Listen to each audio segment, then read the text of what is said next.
Hello, this is the Red Pill. Welcome to the Red Pill News Dispensary.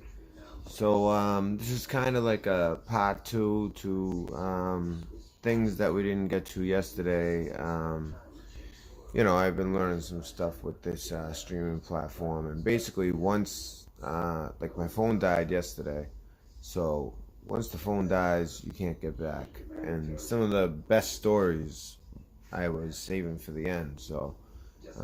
I think you guys will enjoy some of these stories. First, let me say hello to a few people here. So Brandy McGee, I've been waiting to see you in the stream. I haven't seen you lately. I want to thank you for your donation. I don't know if you want me to say the amount, but you have my phone number. And if you don't, someone could put it in chat. There'll be something that will, I'm thinking maybe like something that will be visible, once I hopefully get what I'm trying to get, which is like a little station I'll have, in the dining room, with the computer, hopefully a mic, things, just everything. And something will be donated in your name. Not donated. Something will be, it'll be attributed to you, and I'll send you like a receipt. If you just, once you text me, I'll have your phone number and I'll send you a receipt. Whatever I end up using that either towards or for altogether. So I just want to thank you for that. That means a lot. I didn't even know it for like 3 days. This was back like before Halloween. But thank you for donating. I appreciate that.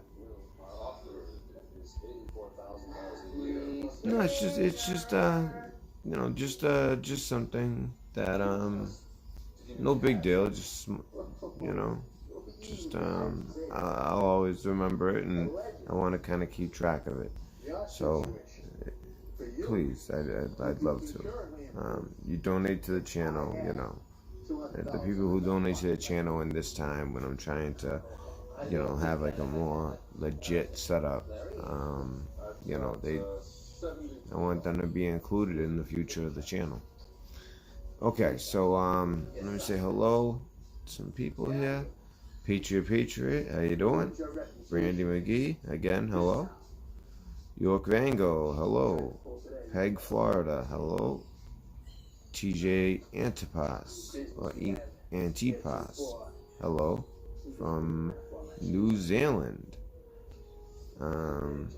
John Kennedy, wow. I love your name. Hello. Where we go one, we go all. Roger that. Negotiator, hello, from Arizona. Hoodoo hello.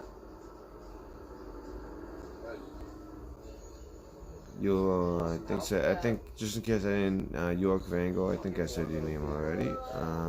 Dory, hello. And, it is actually important that I learn this. That was a very nice email. That stuff like that means more than you know. Makes it all worth it. Okay. So I guess we'll just jump right in. Yes, and all is well. Thank you, Brandy. All is, yes, very good actually. It's just, I probably shouldn't say it live. It's kind of gory, but yeah, just certain things going on that can cause that. Alright, so let me see. Let's share here. Let me just make sure there's anyone else. Say hello to. Which is the wrong one.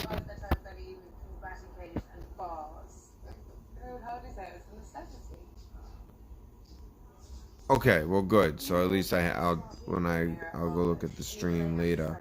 and text you. So that sounds good. I'll do that. And oh, I missed one. So SC, how you doing? SC. I'm trying to think. Do I have a? Oh, there was a story I was thinking about doing. It involves South Carolina, but it's just a little bit dated.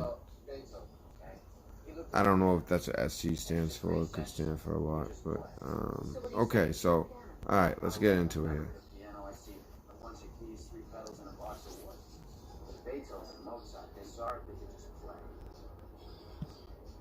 Yep, a lot of news pertaining to him. Epstein didn't kill himself. Printed on beer cans by Tactical Ops Brewing. Now, someone who had sent this to me thought it was a joke at first. I thought it was a joke at first. But no, this is actually legit. This is a real story. This is a real story. Okay, let's see here. Okay, so Clovis, California. Questions surrounding Jeffrey Epstein's apparent suicide have popped up everywhere lately. Now, they have even made their way to a beer can. Printed on the bottom of cans of a stout from Tactical OPS Brewery. I guess, Tactical Ops, like operations, is the message: Epstein didn't kill himself. The internet is full of conspiracy theories surrounding the death of the disgraced financier in jail. And I guess that does classify. I hate the term conspiracy theories, I've had family members tell me, "Oh, you're conspiracy theory channel." I'm like, I don't do anything that's theory. Everything I do is either it's fact based. It's based on only facts. So it's either revealing real conspiracy, or sometimes news, or here and there I might do something where I have an opinion, and I have a pretty good track record with the opinions. But okay, and I try to always let people know if it's an opinion or something that I got from somebody that I've kind of they've gained my trust.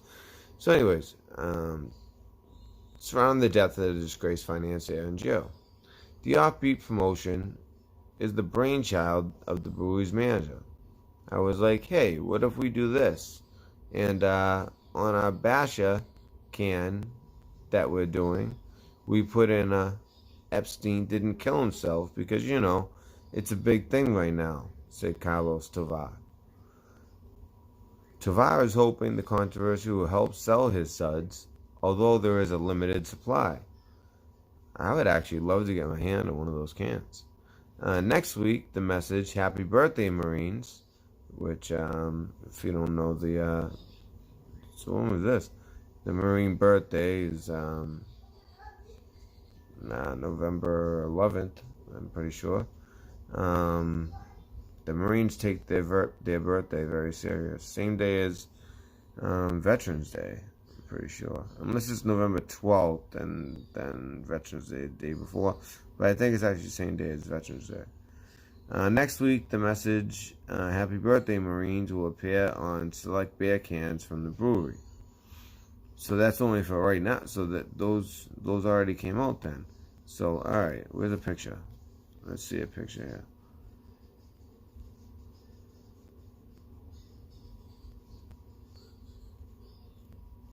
There's a picture. Oh man, do I have to search for the picture? Alright. So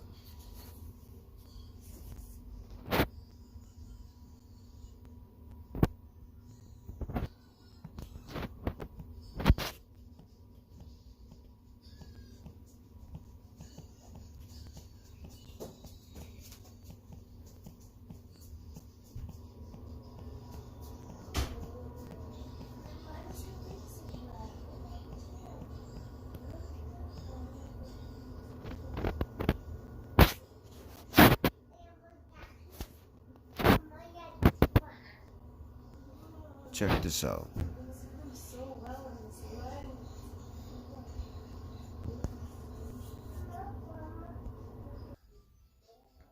Um, if you look at this, of course, if above secret societies, in one way as above. Well, if you flip it, can I flip this picture?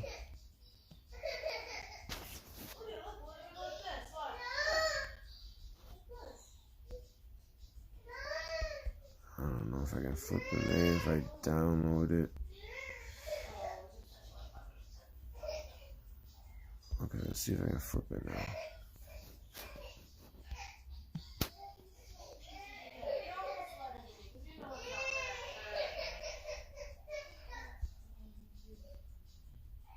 Alright.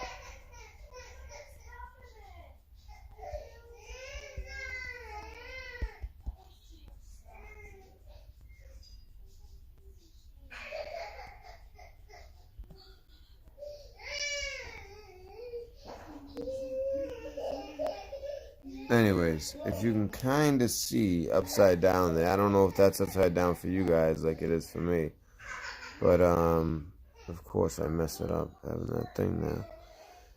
But again, 9 and the zeros, usually like in numerology, these types of things where they use numbers, the zeros are ignored. So it would be 9/11 again, backwards. The 6 would be a 9. Just an interesting observation that was made by the person who sent it to me. And so it's kind of weird, it's like you get the 9/11, you flip it, you get the 9/11 again. So it's kind of weird. And we go by a 12-month calendar, right? Originally, there was a 10-month calendar. Well, with that 10-month calendar, this date, by the way, November 6th, equates to, would actually become September 11th.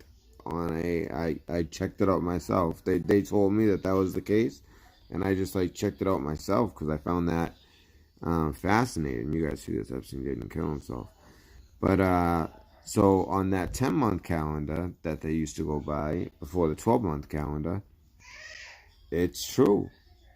November 6th comes out as 9/11, which also on top of that is, as far as our present day calendar goes, is when most historians say that Jesus was actually born. Because the reason I think they went with December 25th, is for the same reason for a lot of holidays and when they do them. It's actually based on kind of paganism was so big back then that they kind of mixed paganism with Christianity in the older days, and that's why you have his birthday in December, whereas in reality, December 21st, December 25th, these dates are high ritualistic pagan holidays. Now pagans, if you don't know, they were like sun worshippers, and some of the knowledge that derives from paganism, they say it came from long before the religions of today. And they say that's like, you look at the pyramids, you look at the Mayan pyramids, you look at Stonehenge, you look at the Serpent Mound, they all have one thing in common. On the summer solstice or the winter solstice, usually the summer solstice, but as well as the winter solstice, there will be some type of they're designed in a way where they light up in a particular way, and they were designed to do this on that particular day only. That was their way of kind of, showing worship to the sun god, kind of like, these days, the churches, some of these amazing churches throughout Europe, and even a couple here in the United States are just amazing. Um, Kind of like they do for Christianity with the churches. That would be their way of doing it, for their sun god. So I just found that fascinating. But if I mentioned, the historians do actually say that Jesus' birthday, they don't say September 11th, although I've always kind of argued that it would just make sense with how much 9/11 is pointed to, not just for the attacks, but before that. I mean, 9/11 was always a very, very high ritualistic day in a lot of different secret societies. And I believe it could be the birth of Jesus, and they try to make a mockery of that. And what historians say is they say it's early to mid September, so that fits. I know if that's your first time hearing that, that's probably blowing your mind. But if you research the things I say, I'm not pulling this stuff out of thin air. But yeah, so that was something interesting that I saw. I was sent, and I found that very interesting. Okay, so let's see.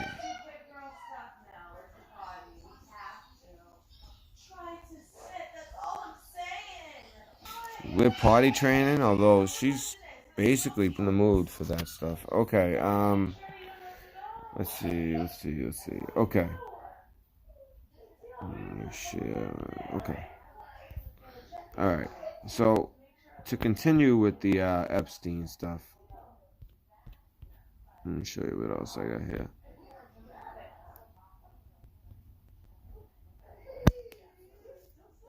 So this is some stuff that was just released in this past week, really this past couple days. Okay, so Epstein case, well, at least it was reported these past couple days. And if you guys remember when we were doing the deep dive, I had people telling me, hey, you're focusing on the island, that's great, and the New York residents and what's around there, that's great. But there's a lot more to New Mexico than you realize. People at this location, allegedly. So let's check this out. Accused child trafficker Jeffrey Epstein has now been linked to potential child trafficking in the border. There's a reason all the border states have a certain level of corruption. In the border state of New Mexico. By the way, a former Clinton official, Bill, when we were doing the Black Book, when we were doing the flight logs, his name came up a few different times. Who appears in Epstein's little Black Book of high-powered elites. At least one allegation of sex crimes in Epstein's New Mexico ranch also links to Alan Dershowitz, Epstein's longtime lawyer.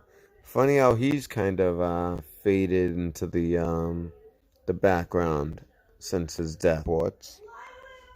Wealthy hedge fund manager Jeffrey Epstein arrested anew over the weekend in New York for sex trafficking. I believe it was called a Zorro Ranch because it was the name of the town is Zorro, where it's located. That's the name of the town. And it's just south of Santa Fe, which is one of a very, very wealthy city, Santa Fe. He's never faced criminal charges here, despite allegations of sexual misconduct at his ranch. Have reports says investigations of Epstein reached into New Mexico. The U.S. Attorney's Office in Albuquerque on Monday provided a brief. I understand your interest in Mr. Epstein and his connections to New Mexico, said Assistant U.S. Attorney Sean Sullivan via email. He has not been charged or otherwise comment. on any possible ongoing investigations. Big League Politics reports that now you guys remember that cement company I was telling you guys about that was connected with it was connected in Arizona, in Tucson, Arizona, where citizens, it was really veteran authorities refused to examine. And that was located on CMEX property. And in fact, a couple of veterans, there was a tower. Now this hole, I don't care if it was a very small adult. There is no way that they would fit into this hole. And so, and not only that, but also get into, if any of you guys remember that story, and find it, unless you just happen to walk up on it. That's everyone that at the time, they didn't talk about it, but they had guns, and they were not leaving the city. But they ended up with those with any potential evidence, any potential leads.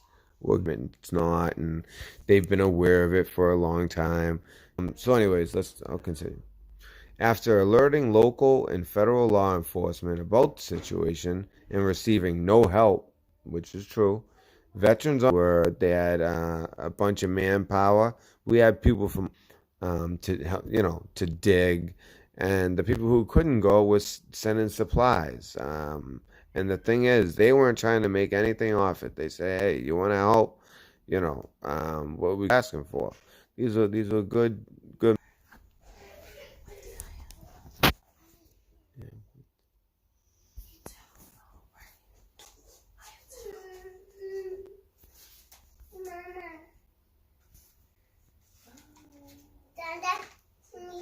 All right, so let me see. Cadaver, it's the area. The dogs, they can smell dead bodies. The situation came to a head Sunday afternoon. So it looks like this part of it is just like taken out from a year ago. The situation came to a head Sunday afternoon when, according to the group, they dug up a blood net. Yeah, I saw that happen live as well. The road in the Nexium cult. Anyways, it's the initials. It's their initials. A wealth management firm for high net value clients owns a substantial share. Oh yeah. All right. Management LP in CMEX by. Hey, could you get me that? No. Today. No, because remember we talked about that. Yeah. Okay, sorry about that. It boosted its stake in CMEX by 2.9% during the second quarter.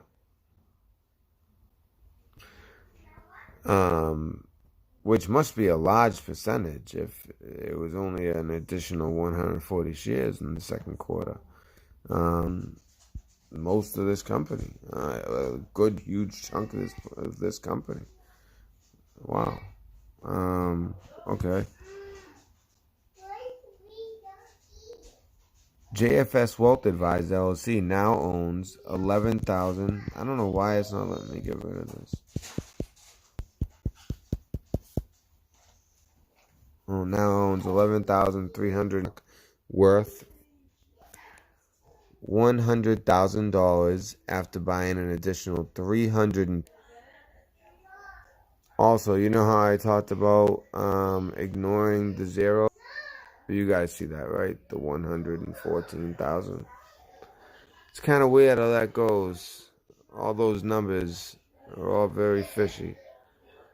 The 13, flip the 3-1. I mean, I'm telling you, all these numbers, this thing's littered with all that type of stuff. Oh yeah, Council on Foreign Relations, which we talked about again. Just I'll either he said you not only that you need to fire him by 6. Not exactly someone that you would trust with to be on the 5 billion, not million, billion. This impeachment thing, it's going to be very until after the election. It's statewide. It's not by district. Sometimes people that were up for grabs and they went Republican. So here is Lynn Forrester de Rothschild. So Lady Lynn de Rothschild, CEO of EL Rothschild, which is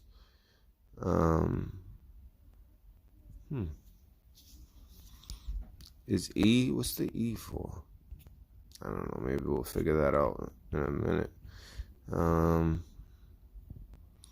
A private investment company with investments in media, asset management, information technology, agriculture, real estate worldwide. And what will happen during the next year, because the world is a stage and a lot of it's like what's it called? Well, first of all, the Council of Foreign Relations. A lot of that is determined at the oh man, I'm thinking of the name of in California, in the woods, all male. Alex Jones snuck in there back when he was legit in like '99. I always like forget the name when I'm in the middle of a stream, but it's like something that's like, I mean, it's like Truther 101 is the existence of these super secret talking about. They burn an owl in chat by now, because I know you guys. That's like an easy one. I just can't think right now. I don't know why. Okay, so she is co-host of the Conference on Inclusion Capitalism. Oh yeah, because I'm sure she wants as much inclusion as possible. She wants to share all her wealth with everybody. Yeah, that's why we have homeless, bringing back diseases that haven't been around since the Middle Ages. And founder of the Coalition for Inclusion. The Umalu Foundation, Africa, the International Advisory Board of Columbia University School of Law, FAI, which is Fondo per l'Ambiente Italiano, and the Iranda Foundation, the Rothschild Family Foundation. I mean, obviously, you guys probably heard of the Rothschilds, and they are worldwide. And when you look up their wealth, it's like, well, how much money they have. Lady de Rothschild, and by the way, this Lady de Rothschild, it seems like she is they want with their lives, and they all is probably the most successful. And nonetheless, Lady Rothschild is a member of the Council on Foreign Relations. There it is again, the CFR. Chatham House in the UK. The International Advisory of the Asia House. The reason I'm reading all this is this might ring some bells. Some of this stuff involved in our foreign policy as well. Maybe not so much with Trump around, at least I hope. But in October 2007, Lady de Rothschild was awarded the Commendator Ordine al Merito della Repubblica Italiana. So it sounds like she might. Okay. Worth noting is that where CMEX is located, a child sex camp was located with the rape tree, and it had. So right up, the come right up like this. I don't know if it's a spill into Arizona. Like I was saying yesterday. I mean, that's for them to even be close. In my opinion, it just really tells you something. And who is the mayor of Tucson? Jonathan Rothschild. Yep. And who wrote this or when? But yes, he is related to that even. They own Seagram Liquors as well as many other things. So Mr. Bronfman, here we go again. I'm going to go do this one really fast. Has been an investor. Mr. Bronfman was taught early on about the value of hard work and education. Yeah, sure. Coming from a wealthy family. Oh, really? Speedway. Oh, I know what that is. All right. Coming from a wealthy family, it was Jordan Tim that resting on. So you could say they're the richest family in Canada, although they're all a lot of them are in the U.S. now. I should have mentioned that. When he passed away in 1971, he left. Now he owned like half the channels. I mean, it's like we have. I mean, this is like the elites of the elite of the elite. Mr. Bronfman is married, has 7 children, lives in New York.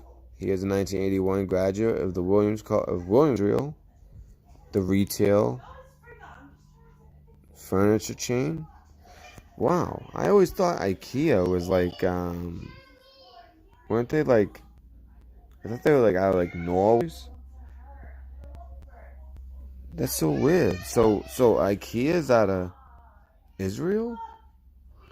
I always thought they were out of like Sweden or Norway or one of those countries. Wow, really? That's really weird. Okay, alright. Mind blown. Alright. I could have sworn they were one of. Okay. Alright.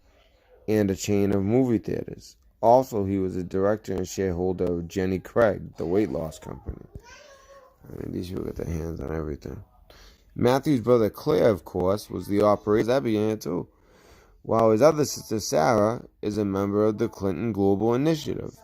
Amazing how these people always end up connected to sex crimes. It's very interesting. And this is all based on the ties of CMEX with Epstein. Kind of curious as to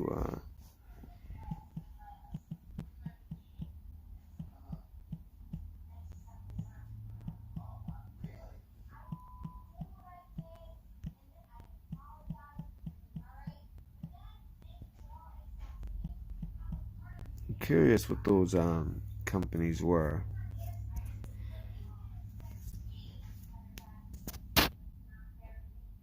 I know that Wikipedia isn't all. So let's see.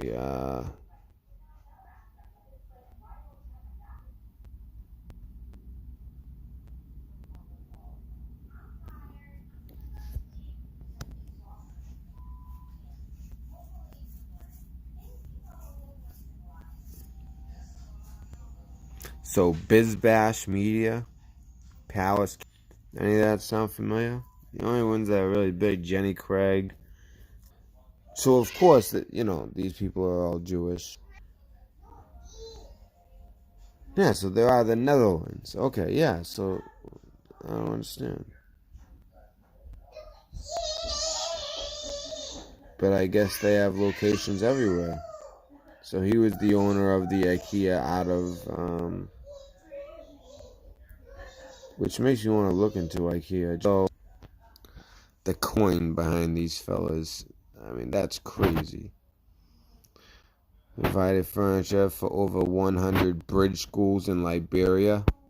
Do I have to show you guys a video about what it's like in Liberia? It's supposed to be like the America of Africa, but it's legit child sacrifice initiative. Why would they need this? September 2005. Was formed to manage the company's social involvements on a global level. You know what? Let me do it like this because I think it's better for you guys if it's sideways. The main partners of IKEA's social initiative are UNICEF and Save the Children. You know what? Yeah, let me check this out.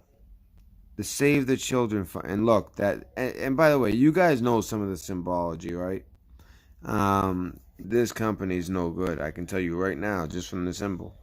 I can tell you it's no good. And what they'll do, anything, it's yeah. Okay. Healthcare, economic, as well as providing emergency aid, national disasters, war, and conflicts. Yeah, I know, yeah. The same stuff that they create and have a solution ready. I mean, it's like the oldest trick in the book, but it's the most effective trick in the book, and it's used all the time. So, just a quick little look here. Say it was this is kind of just like we're doing just some like founder. The only thing I would click those names is just usually the front men for these types of things, or the founder or the CEO. But we can check them out because sometimes it's not always the case.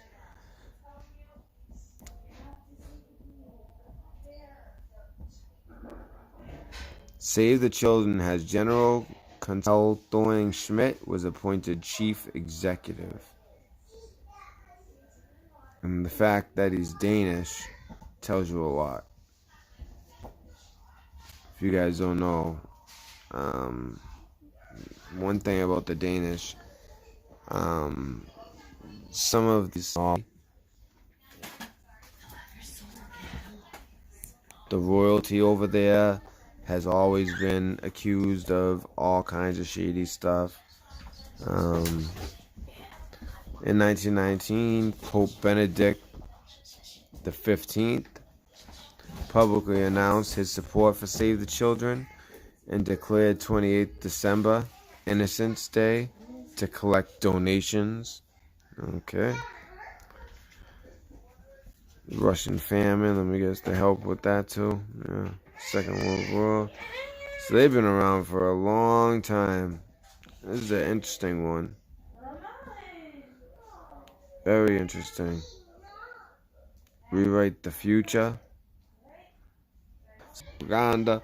How are they doing in those places?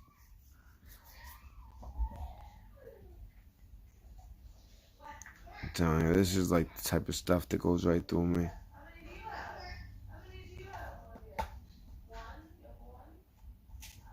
Syrian Civil War. Save the Children. The ad created by commercial has been described as powerful and unsettling.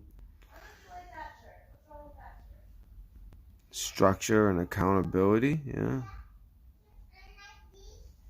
Yeah, anything this big that's been around this long, involved with this many shady people, with that symbol, I'm going to be really looking into a lot of this closely. Controversies. Oh, let's see. You know, I mean, then again, so a legal agreement was arrived at which involved the material being deposited into the National Film Archive in 2011, roughly 42 years later. It was shown to the public for the first time in decades. So they buried that film. Expulsion from Pakistan. Pakistan expelled them from their nation. In July 2011, a fake name before the person, and with all the money that this Save the Children Foundation has, with all the money that they have, I'm thinking, wow. Revealed that the organization's work had been badly disrupted ever since Afridi had made his claim. With medicines held up for long periods at airports, staff unable... I mean, was it a claim, really? Obviously, it was real. They try to be slick. I'm happy that at least Wikipedia has this. But they'll put in stuff like claims, and I guess they legally, I don't know. And risk the safety of aid groups worldwide? No, I can't. For the question that was just asked to me. But once I'm on this, let me see. Yeah, no matter what, once I'm sharing screen, I don't really see the chat. I can check it real quick, but let me just finish this fake vaccination program by the CIA in Pakistan. You know, and then I wonder why Pakistan. I'm like, Pakistan, why wouldn't it? No, it's the safety of aid groups worldwide. It was a setback, no doubt, said Elias Durry, the World Health Organization's polio coordinator for Pakistan. The deans of 12 top U.S. schools of public health since 11. I mean, you know, people, Osama bin Laden, this and that. I mean, a lot of people realize he was actually CIA, but, you know, that's fine. That's fine. I guess he went rogue. Or did he? It's making more and more sense, because right around here, you just start taking people out in Pakistan. So I wouldn't be surprised if some deaths pop up here. In January, sent a letter to President Obama protesting against the entanglement of intelligence operations in public health campaigns. Good for them. Of the CIA use of a fake vaccination campaign in Pakistan during the hunt for Osama bin Laden in 2011, which exacerbated that already persistent public mistrust of vaccines in the country. The CIA's vaccination, I'm saying that word a lot, but, you know, I'm not going to make you use. That's because they found a different way to do what they were doing, but, where are we? In May 24th, what an honorable guy. You know, meanwhile, this had gone on for how many years under his watch? 3 years. Pakistani investigators said in July 2012 report that Dr. Shakil Afridi met 25 times with foreign secret agents, received instructions, and provided sensitive information to them. According to an early draft of a Pakistan government report, which has not yet been publicly released, Afridi told investigators that the charity Save the Children helped facilitate, like a very important question. Keep following the connections, but I'm still on my second news story. So, I mean, I can't do it all night, but I promise that I will be doing research into this.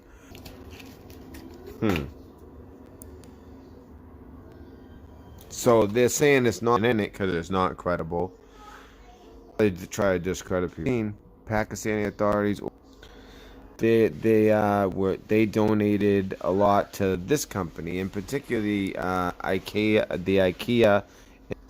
Let's see, so to save the children, because that's a lot of money went to save the children from just explaining their thing. Everything else in this Wikipedia is good about them, but then there's one little section that says, you know, hey, there's all.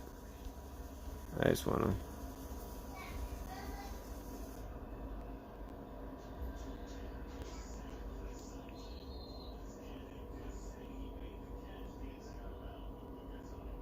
Well, the CEO, by the way, gets $500,000 in a year. $500,000 a year. So controversies. It's like one of the last things on their Wikipedia page. But Blair, I mean, he was like the warmongering who is so. Let's see. Who said it was morally reprehensible and jeopardized the organization's credibility. Like I said, they didn't want somebody with a public reputation like his being. Well, I mean, he got the award bearing its name. Executive Brendan Cox quits after woman's complaints of inappropriate behavior. Left after members of staff made complaints about him. Cox had previously and quit working for his two other charities. I don't know how people being the head of a charity. I mean, they hand out the aid. Charity boss Justin Forsyth. Now, all these names are familiar. Former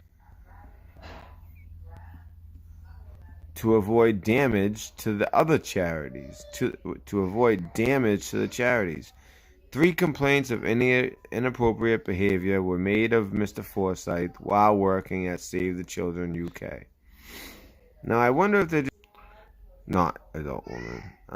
Militants affiliated with Khorasan province launched a bomb and gun attack on a Save the Children office, and well, you know what? There might be a reason why they did that. I'm not saying the ISIS is good at all, but you know, wow. So it's like,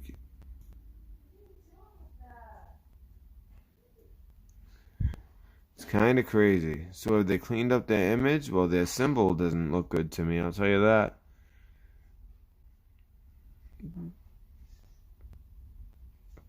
Oh, these are the founders. Who knows? Maybe when it was found, it was legit. But then it was made in the... Actually, I bet you it wasn't. It was a lot easier to hide things back then than it is now. Alright, anyways, I'm going to get back to the scheduled show, but I can promise you I will be looking into this story big time.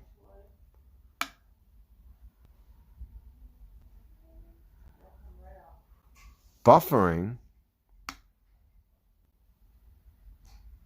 How long has it been buffering? Wow. It figures I'm actually talking about some real stuff. But I said a lot of key words and I didn't. I said a lot of key words. I don't know.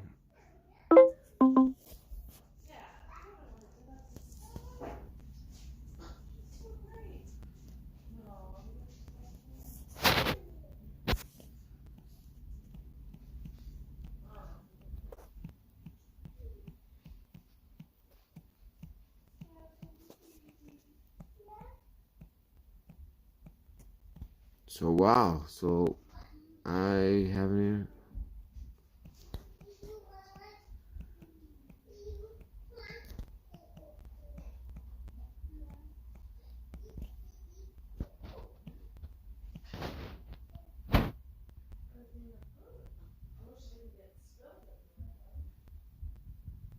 Wow.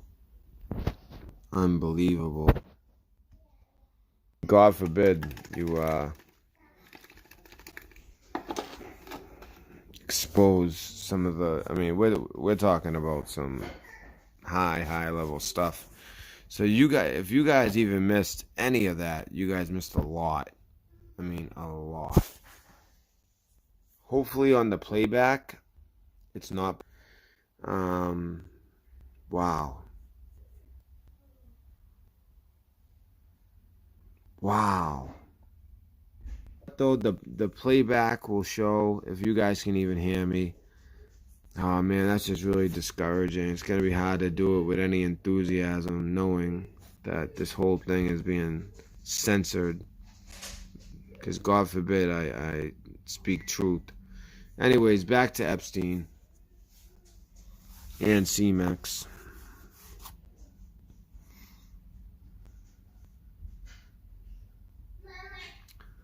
Jeffrey Epstein shipped 100,000 cement truck to pedophile island 3 weeks before damning expose was released, paying for machine up front so it would arrive quicker. As experts say,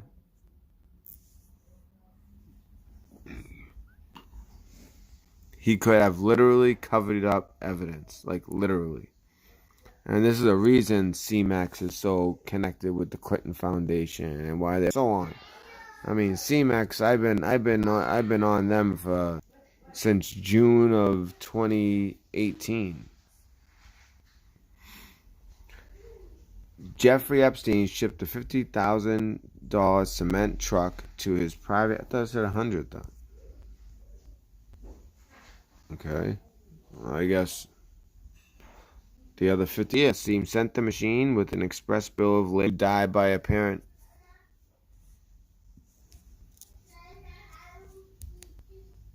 Come on here.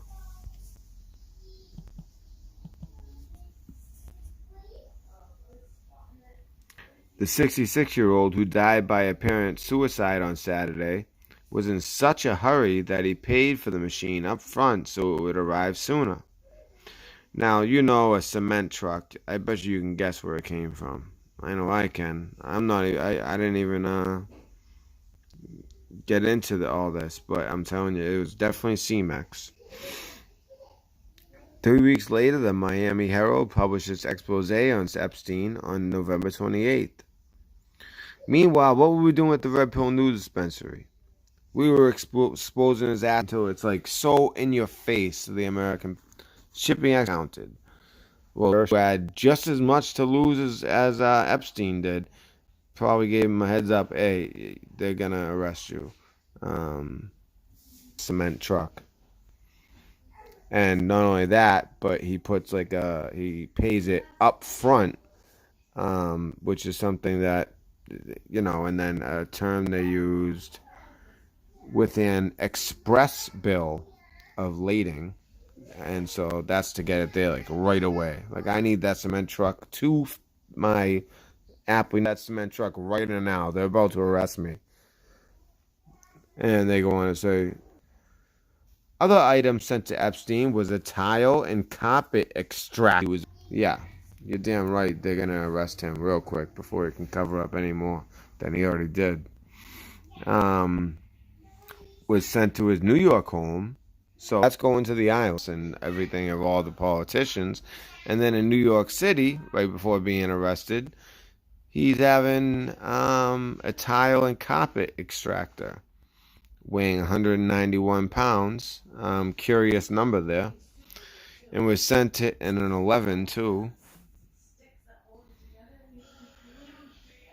Wow. 2008, shortly after reaching a controversial non-prosecution agreement in Florida.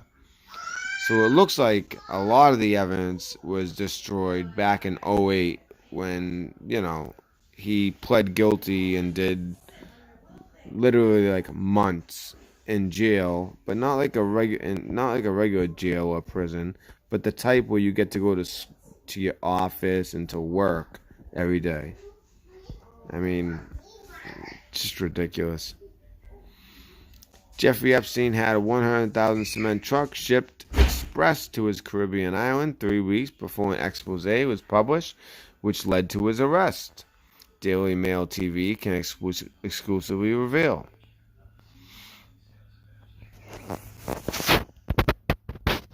The pedophile, who was found dead by apparent suicide on Saturday, while awaiting trial for sex trafficking, got the Comex 5.5. Come on, what is up with this on?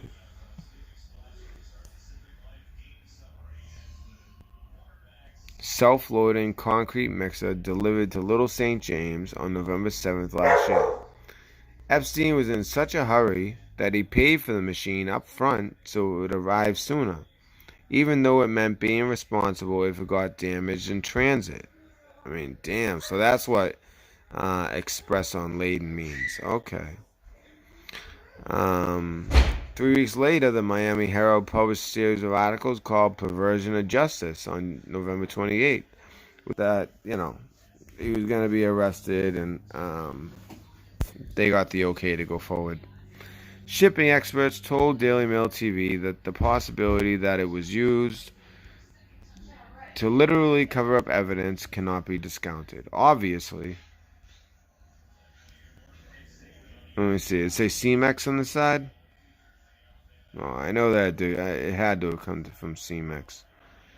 Um, Among the other items that Epstein had sent to Little St. James in the U.S. Virgin Islands was a dentist chair complete with all the parts. That's weird. Really weird. DailyMail.com can reveal. Epstein also sent a tile and carpet extractor that weighed 191 pounds. And we heard that. 4 months later, he was arrested at Teterboro Airport near New York and indicted on sex trafficking charges. The details come after Daily Mail TV excluded their investigation into Epstein's alleged abuse of underage girls. Federal agents will be scouring the property to find evidence for their investigation, and Epstein's use of a cement truck raises the prospect they may have to dig to find some of it, which we did find out that they were doing.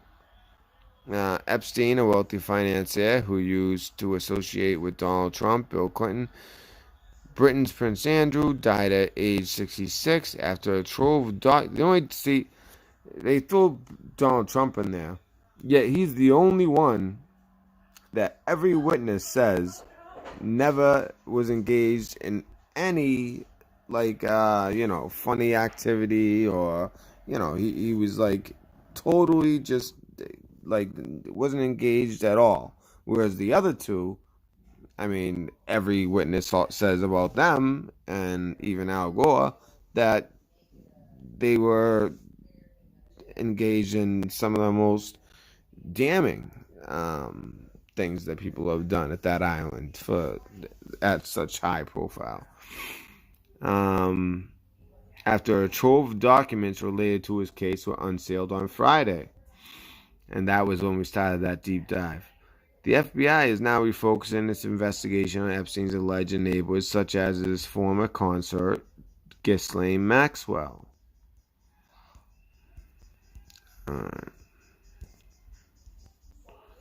FBI agents seen raiding Virgin Island. Buona.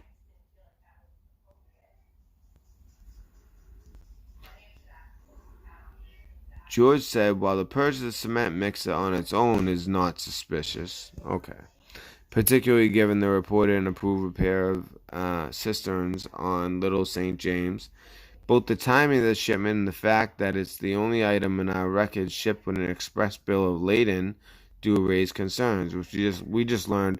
An express bill of lading basically is saying, like, hey, if anything's damaged in transit, you're responsible. The shipment arrived Epstein's Island on November 7th, 21 days before Julie Brown's expose was published in the Miami Herald, and 23 days before Epstein allegedly began to try to pay off witnesses. Considering both the scope of Brown's article and the urgency of the shipment, the possibility that cement mixer was used to literally cover up the evidence cannot be discounted. The Comex 5.5 boasts a loading shovel that can hold 600 liters and a drum capacity of 7,600 liters of cement. It has joystick control, a 2-speed 4x4 wheel drive, and is powered by a Perkins 6-cylinder turbo diesel 150 horsepower engine. Epstein sent the machine with an express bill of lading. They're just going to keep repeating the same thing. Here's him and Ghislaine Maxwell. Normally, the shipper has to guarantee that the item arrives safely, but with the express option, Epstein would have no recourse if something had happened, and he paid up front. The dentist chair, which is odd, that Epstein had imported arrived from China on September 9, 2013. It has a rotable ceramic spittoon. Well, you know what this? See now the dentist chair. See for a couple very brave young women. It has a rotable ceramic spittoon, a luxurious operating light, high power suction, a saliva ejector system, and LED panoramic X-ray viewer.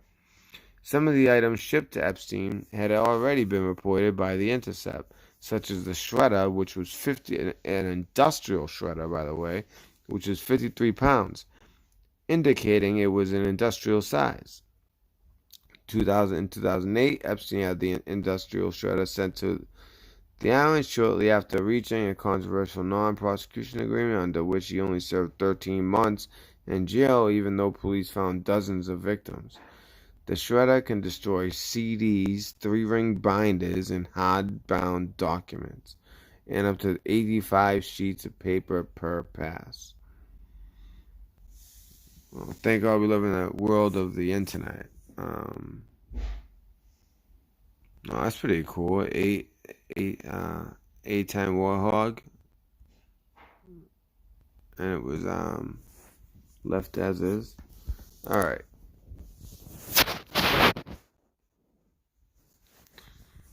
So let's get on to the next one. What do we got next here? Where's that sound coming from? I wouldn't be surprised if it's coming from that site. That site was lidded. Yep, I knew it.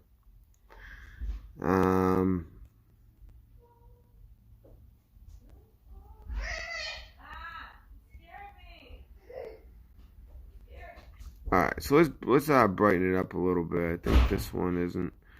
Well, it's not brightening. It's still kind of disturbing. But North Carolina teacher accused of having sex with student found dead in home along with husband.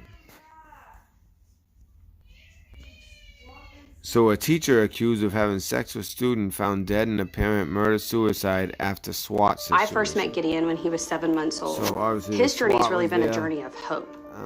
Sounds like a murder-suicide. I'm just assuming, because it's pretty obvious, that her husband, after finding this out when she was charged, killed her and then killed himself.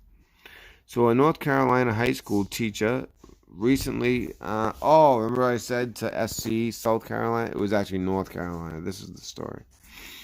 Recently charged with having sex with a student, was found dead in her home on Wednesday along with her husband, according to officials.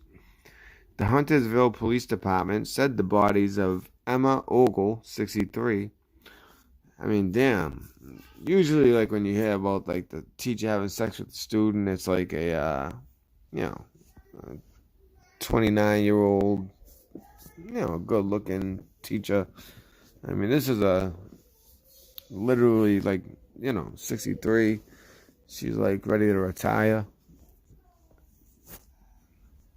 And she had sex with a kid? That's nuts.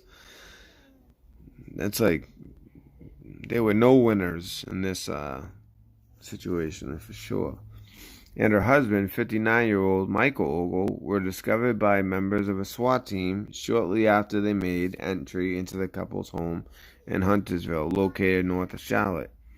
It's a very unfortunate situation, Huntersville police officer Odette Sanglabini said at a news conference. It's not a very common thing that we see here in Huntersville. So when it happens, it's shocking. Authorities responded to the home after receiving a call around 9 a.m. about a barricaded suspect inside, according to officials. Before the call was made, Huntersville police said Ogle had not shown up at work in the morning and was not answering calls, which prompted a family relative to go to the home to check on him. I was going to say, it ain't her, because I know she's not at work anymore. When the family member arrived at home, they noticed Emma Ogle with a handgun and her husband dead inside. Oh, wow. So he must have been flipping out on her. I was thinking it was obvious that he killed her for, having sex with a student and then committed suicide. But it sounds like she killed him. Wow. I didn't expect that. The information we have is that she was still alive when the family member got there and her husband was not. Wow. Well, there she is. Yep. The same one from the White Snake. Is that White Snake with the videos? Sex with the teacher or whatever. What was that? I forget. After contacting police, multiple agencies responded to the scene, including the SWAT team. The incident caused several roads to be closed in the area at the time, and an elementary school was placed on lockdown. Police said they tried to make multiple attempts to contact the 63-year-old until going in at 9:51 a.m. and discovering the bodies of the couple inside. The two were found dead from apparent gunshot wounds, according to Saglambini. While the deaths appeared to be an apparent murder-suicide, the Huntersville Police Department said the deaths are still under investigation. At this point, it's really trying to piece together what happened, Saglambini said. Emma Ogle taught at Garinger High School in Charlotte before she was arrested on Halloween for allegedly having sex with a student. The 63-year-old was charged with taking indecent liberties with the student and committing crime against nature. Well, what an odd way of saying that she had sex with a child. A crime against nature. I never heard of that. But yeah, maybe because of the age difference, I don't know.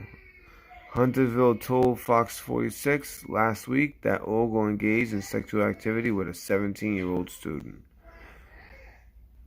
The 63-year-old, a career and technical education teacher, was hired by Charlotte Mecklenburg Schools in 2005. She was suspended with pay after her arrest. With pay. Wow. Charlotte Mecklenburg Schools is aware of a tragic situation involved an employee that occurred off campus, so it occurred off campus, and did not involve any student.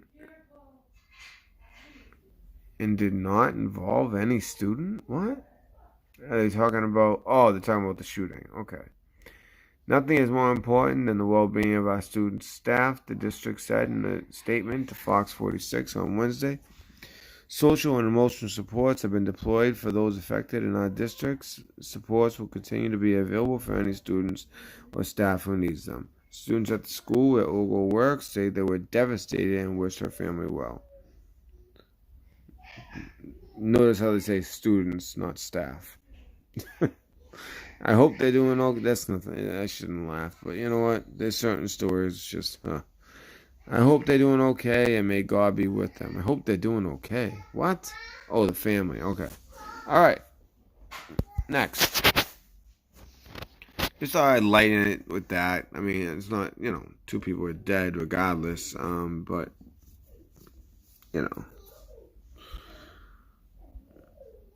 By the way, guys, it is going to be wicked cold, kid. Watch this out. Check this out. A powerful Arctic surge across most of the U.S. is expected to bring record-breaking cold temperatures early next week. All right, so be prepared. I mean, look at what we're looking at. It looks like the whole country is going to be negative degrees, basically. Wow. I believe the warmest place in the country is going to be Rapid City, even actual temperature. A powerful Arctic temperature. Wow. I mean, it looked like Raleigh, it looks like the coldest out of everywhere is Memphis. Let alone, I know they barely see snow. So, yeah, negative. I don't remember the last time I saw negative 20s. We get negative temperature. Wow. So I just wanted to put that out there in case you guys didn't know. I don't have to read the article. It's pretty clear. It might be interesting, is it going to, break records, everywhere? Because that's how it looks.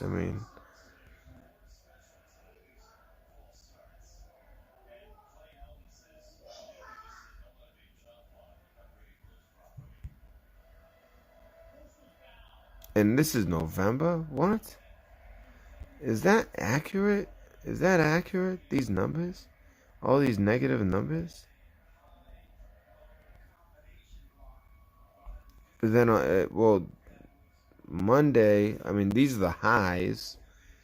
But obviously, these must be the lows. But, that low? Wow. And this is Fox News, so it's not like some crazy site.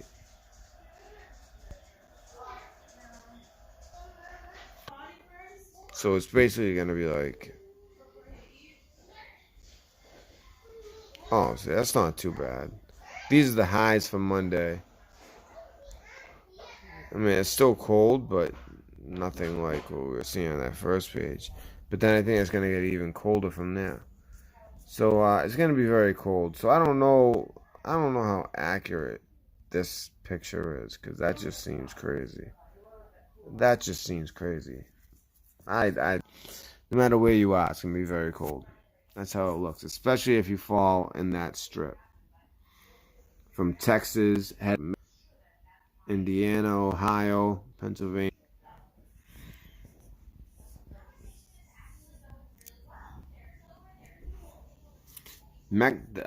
This actually, I wanted to bring this up just to show the power of the cartel. Now, you guys saw the story about El Chapo's son being released after, I mean, there were like 14 cops killed, and then the federales had taken El Chapo's son, and supposedly he went just to prevent bloodshed of his family. He went willingly. And I bet you it was doing something heroic like that made, the cartel fight that much harder. They eventually, the federales found themselves outgunned, outmanned, and had to release him. They released him on the spot, and this just happened one day ago. Mexican cop involved in botched operation against El Chapo's son gunned down in hail of 155 bullets. So it just goes to show, when this is why it's like, oh, well, those cops, like, how could they? Well, you know what? You either play along and feed your family, or you try to be John Wayne, and this is what happens to you. Not only do you have to release his son, but then you get killed. Not just regularly killed, but 155 bullets shot into you. I mean, imagine that. 155 bullets went into this cop. I'm assuming they all basically went into him. It sounded like, look at that. They even made it so they couldn't get away. This video is already screwed anyway, so I'm going to play this once that ad's over. So Mexican police free El Chapo's son after arrest turns into shootout. The son of drug lord Joaquin El Chapo Guzman was briefly arrested, then released after heavy fighting broke out between Mexican forces and Guzman's heavily armed supporters. The Mexican police officer involved, and this isn't just like a regular police officer, this has to be like a, like their Mexican SWAT. authorities releasing the son of infamous drug lord El Chapo after his arrest turned a city into a war zone. Were, when this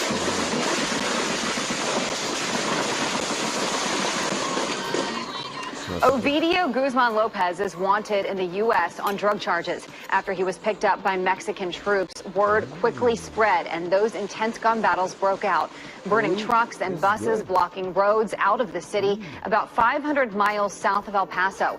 Officials insist the release was to protect lives. Yeah, their lives, not the lives of the public.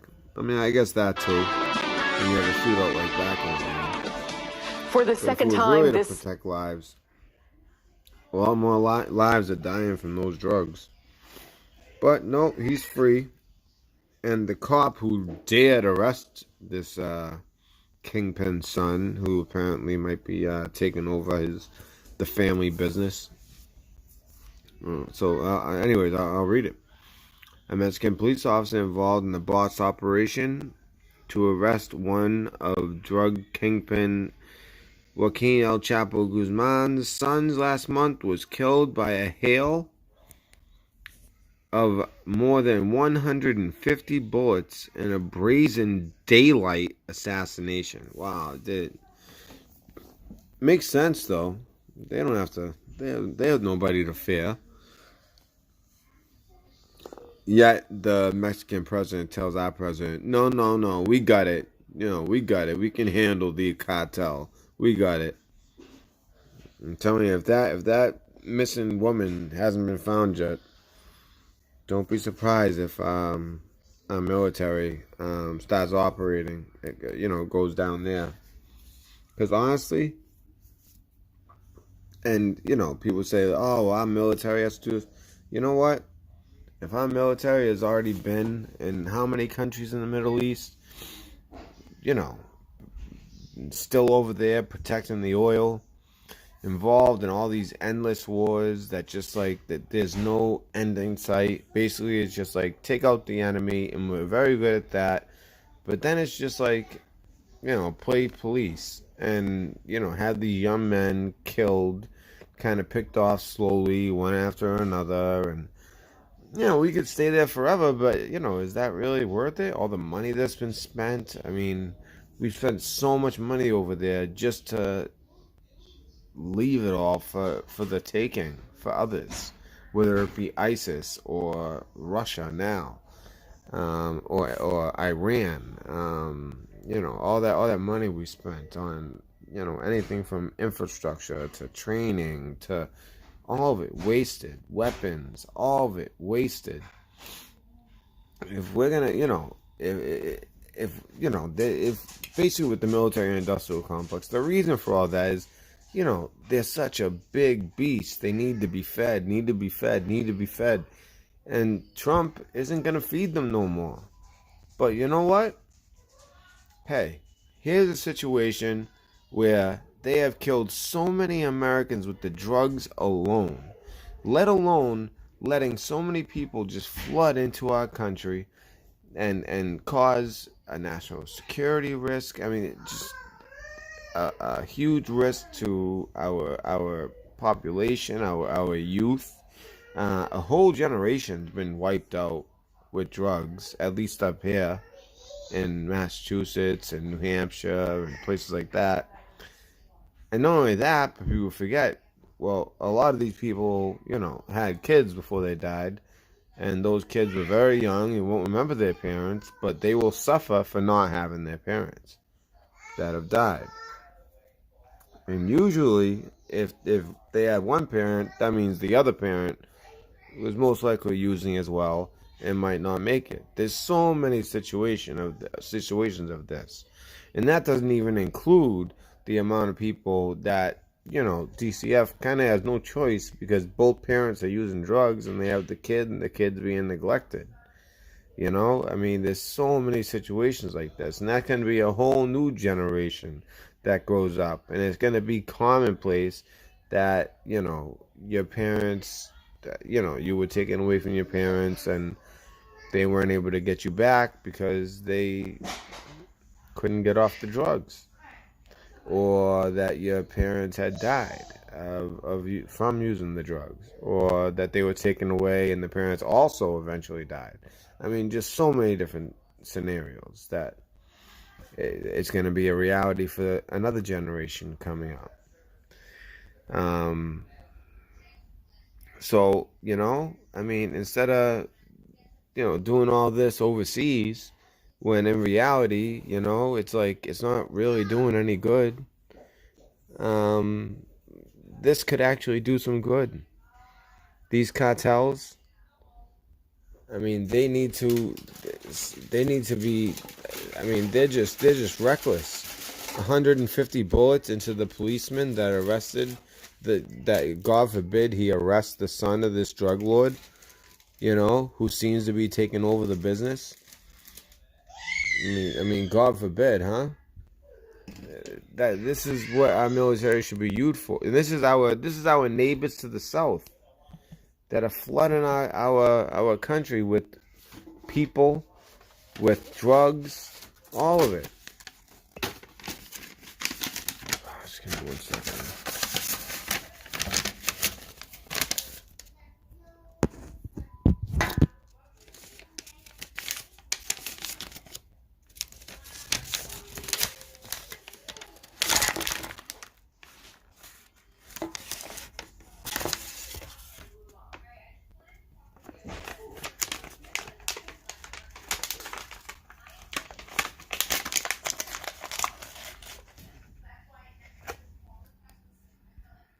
Sorry, I'm trying to eat dinner at the same time, but alright.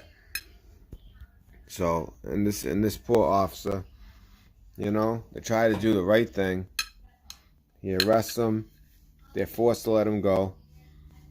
And within a week, he's killed in broad daylight with 155 bullets. Unbelievable. So it sounds like he was shot by more than one person. I mean, a 30-year-old officer, only named by police as Eduardo N., was killed in Culiacan, Sinaloa.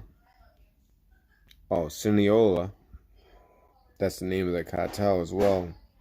On Wednesday, just 3 weeks after militarized police capture and then released Ovidio Guzman Lopez after a brutal shootout with cartel gunmen. Now, with everything I just said, I understand it can also be argued the other way. Exactly what you saw happen in the Middle East. You know, we took out certain forces, and they were just replaced by others. Though that's what a lot of people do argue would happen with Mexico. Well, you take out the cartels, all right, we arrested, you know, El Chapo, and now he's being replaced by his sons, and you know, and if it wasn't his sons, it would be somebody else. There's always someone that's gonna, it's kind of like the, but you know what? I think it would have an effect. I really do. But Mexico's president is saying stay out. I don't know, maybe after this happening. All right, so here he is, by the way, being taken into custody, I believe. Yeah, this is the moment of detention.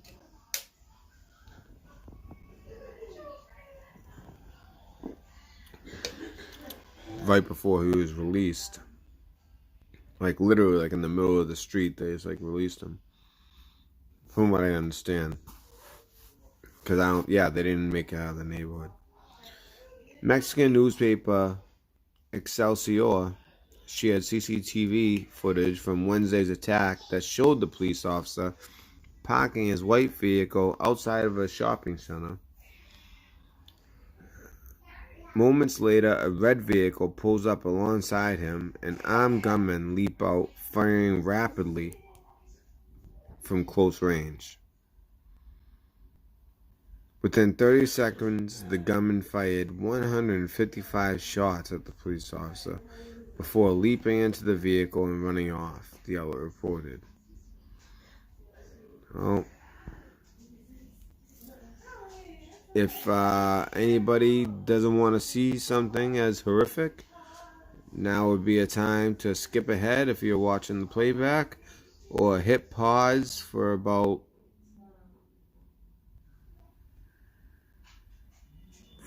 30 seconds. Hit pause for about 45 seconds if you're watching live.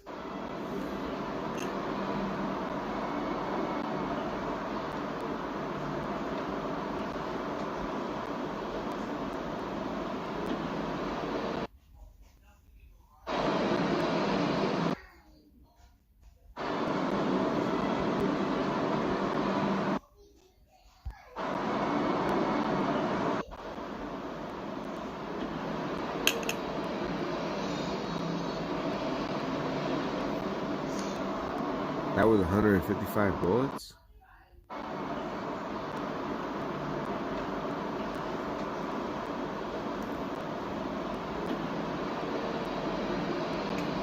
Oh, you know what? There's two guys on the other side of the car, because I can still see bullets being shot. So there were two guys on the passenger side as well. Otherwise, what is the guy sitting in the back and no one's riding shotgun? Yeah. So a gun came out of each window, and the guys who were on the opposite side of the car came around on foot. Wow, they left no chance of him. Alright, I'm not gonna play that. They left no chance for him to live through that. I mean, the two guys on that side, you think that's enough. But no, they made sure to get out. Whoa. Alright, so something was just sent to me. So that's that. With that video basically shows it all. The guy that they were shooting at was the man who arrested El Chapo's son. And I guess that's what happens in Mexico. Yet the president of Mexico is telling Trump, stay out of Mexico, we got this. Alright, sure. So, Texas teacher filmed punching female teen student repeatedly and then stomping on her head. Alright, let me see if there's any... A substitute teacher. Alright, so this might be bad. Because usually I'm like, what makes a teacher, like, lose it? You know, they're used to this type of stuff. You know, they should be used to dealing with kids and them being wise asses. But it makes a lot more sense. A substitute teacher had taught classes for less than 2 months had been fired after footage emerged of her allegedly assaulting a pupil.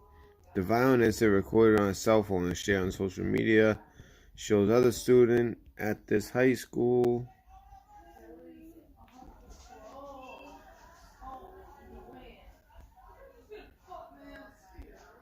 So anyways, there's a 32-year-old Tiffany Shadell Langford approaches the teen. You know, I think the video will tell us more than... 3-year-old child's head split open at daycare. An ambulance took her to the hospital. No, wait, that's not supposed to be what we're watching. Wait, hold on. Friday, February 1st, a 3-year-old child's head. Yeah, no, all set. That's, okay. That can't be where it's supposed to... Okay. No.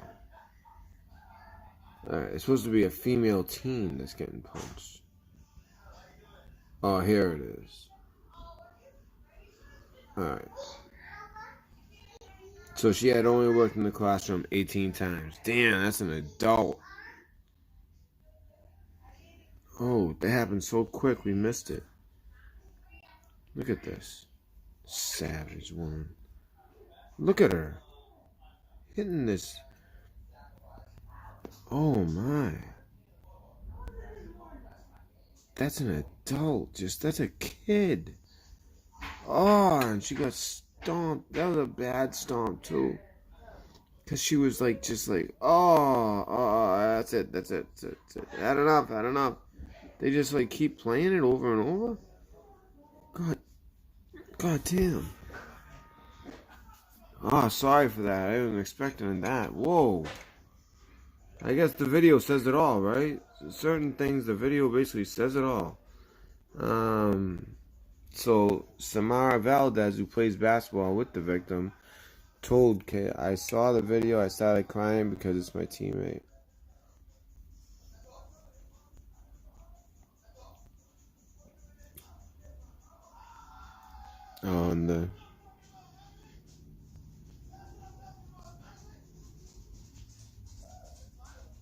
So she's arrested. There was a letter written by the principal, supposedly a heartfelt letter. Why you hire a friggin' psycho like that? I'm telling you, the woman like that, I'll tell you something. That wasn't her first fight. she's you know, she's not exactly your normal teacher. I highly doubt that she didn't have a record littered with alright. Wow. Maybe do a little background on who you're hiring. Because that woman, I mean, she has fought in a way I rarely see women fight. Like, yeah.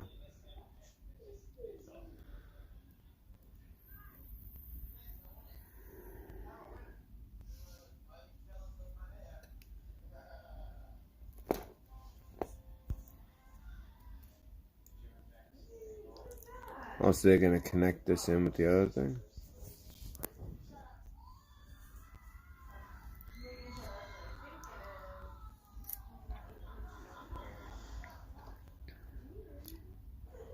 So this video is going to show the moment he was busted.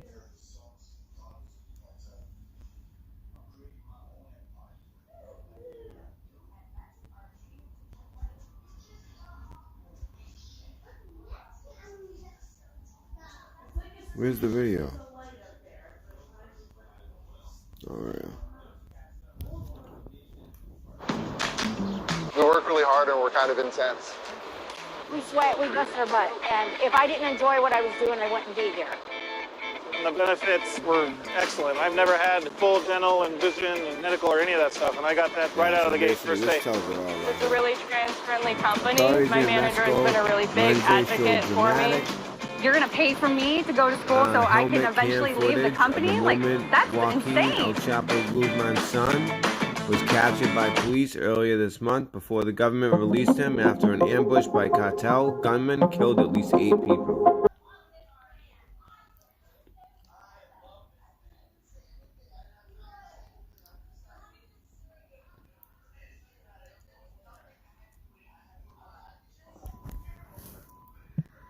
Alright, whatever. Alright, so let me pull up that other story. Because it's like, it's current. Whereas that one said September. So, no, I want a current that has, you know, in relation to Pompeo.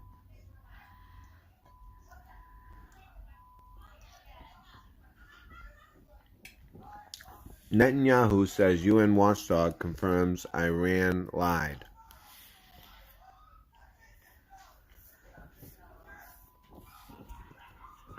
The latest on Iran's nuclear program and the tensions in the Persian Gulf region, all times local. So these are local to the Persian Gulf. 7:50, Israel's prime minister alleges that a meeting earlier in the day of the UN nuclear watchdog confirms that Iran lied about its nuclear program.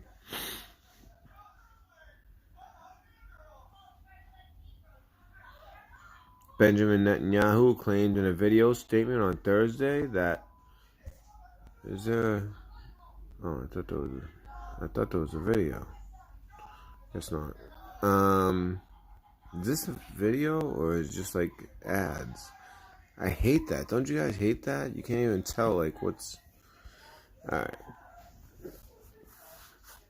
On Thursday, that Iran continues to hide its secret nuclear weapons program. International Atomic, the IAEA, which stands for International Atomic Energy Agency, special board meeting, Atomic Warehouse on the outskirts of Tehran. The IAEA released no information publicly about its discussions on the warehouse after its meeting in Vienna on Thursday. Netanyahu's claim came shortly after Iranian authorities acknowledged blocking an IAEA inspector from nuclear site in Natanz last week, claiming they found she had traces of explosive materials on her. Yeah, okay, that doesn't sound right. Amid rising tensions between Iran and the U.S. over its nuclear program. 6:40. The UN nuclear watchdog says it does not agree with Iran's claims about one of its inspectors testing positive for traces of explosives. Also, they're worried that maybe this inspector was like CIA or something and planned on, setting them back and, how far they've come and exploding something. That's interesting, that, hey, I don't put it. That's the thing. I don't just believe everything I read, I mean, I know the other side lies a lot too. All governments lie. So, you can find a little bit of truth from our side, their side, and make a decision.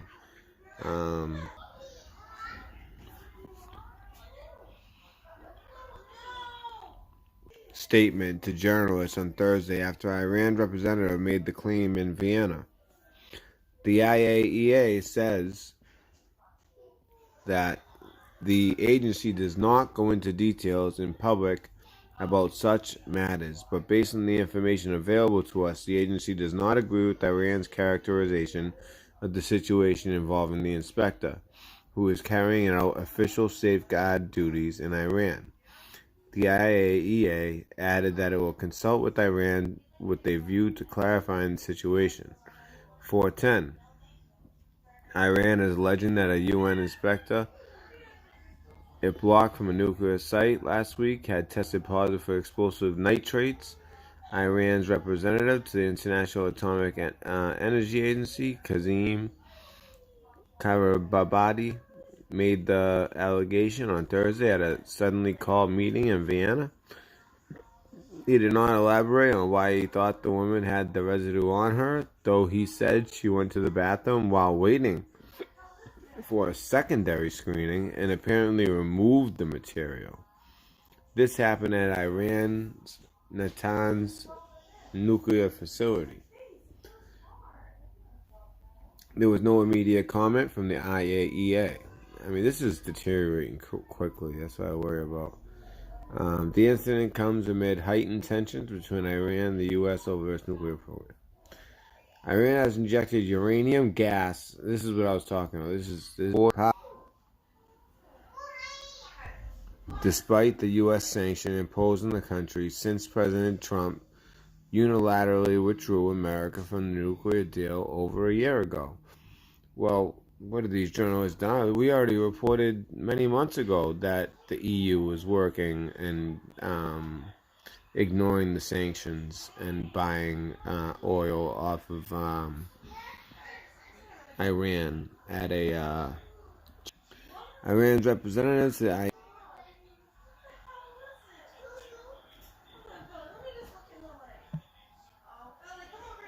Interesting.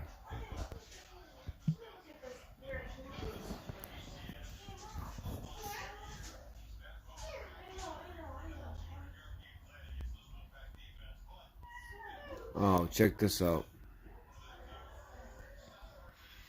So, BART, California transit worker rescues man from oncoming train. Let's check this out.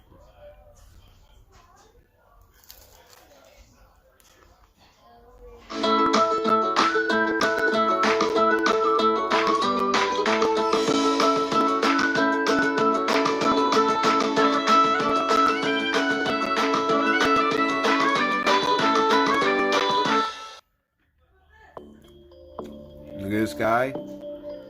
He falls in. Here comes a train. Oh, he pulls him in. You guys see that? Watch it again. Look at this.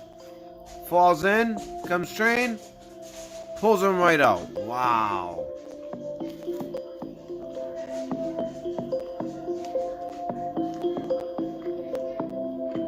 That is Supervisor John O'Connor. Wasn't that the guy's name in Terminator? Or was it John Connor? Wow. It really feels awkward to be called a hero. Because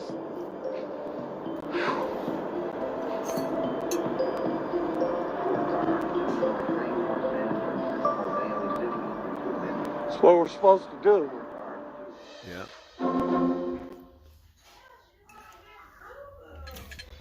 Well, I found that video amazing.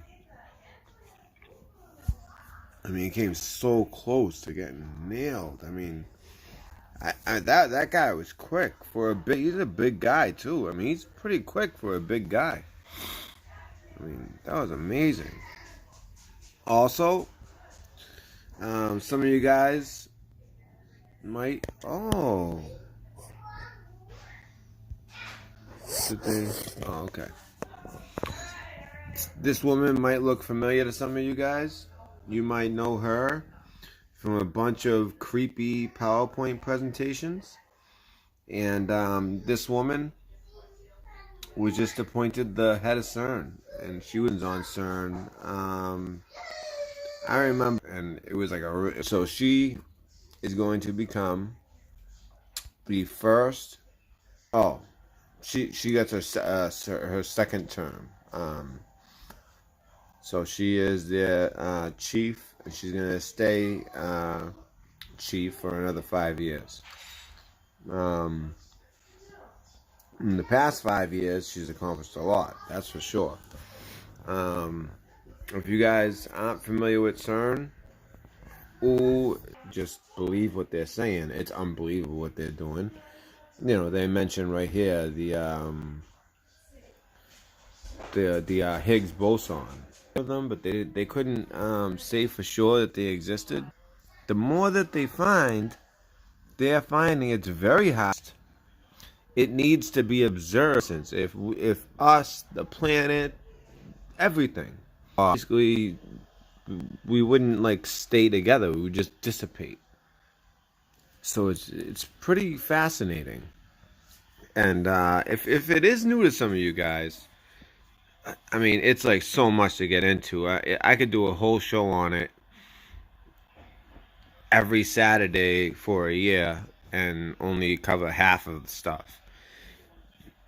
But sometimes visualizations really kind of drive it home.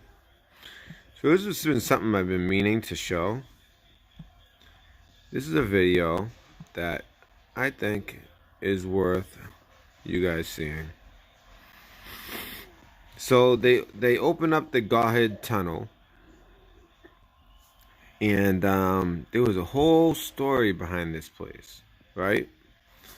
And that happened along with it, of workers who were working on this tunnel, and this tunnel was right through the Alps, which has been a logistical nightmare, you know, and all have always been something that have protected. So they finally opened it, and mind you, and somebody like you know, like a vice president. I don't think the vice president there either, but definitely like a secretary of state or one of the top this tunnel.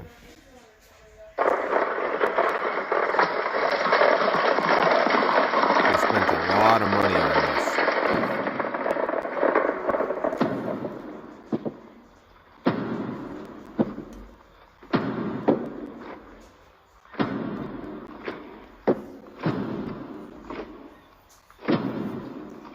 I mean, all they're doing is doing a ceremony to open a tunnel. That's it. So these are the workers. But right next to this, by the way, is CERN. So CERN is heavily involved with this. I just don't understand why it's an extremely satanic thing. Okay, and there's no reason for it to be satanic. It's like us opening a bridge or a tunnel, and I know that there was some old legend behind it that it was cursed, and I mean, I wonder why. I mean, just check this out.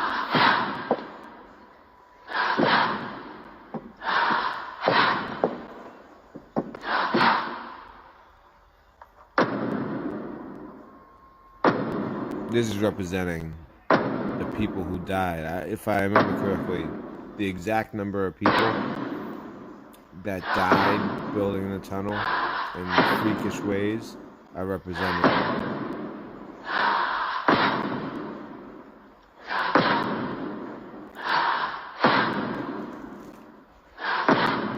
You see the symbology on the back of the suits. Needless to say, a lot of people died making this tunnel. So that's okay. That's somewhat normal. It's contemporary dance. I get it. But wait till you see where this ends up. This is a long version. I'm gonna let you watch it because you know what? I think it's worth showing you guys. I'll just shut up. I'm telling you. The leaders of the world are there entertainment watching. And they know damn well the symbolism 100 times more than we do.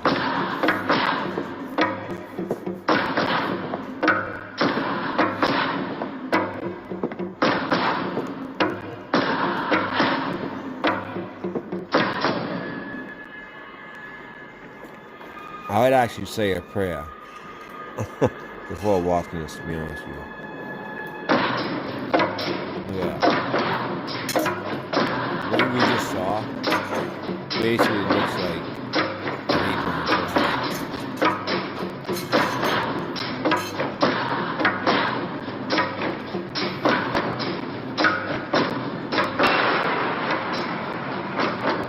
See that? That looks just like the opening.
Require much narration.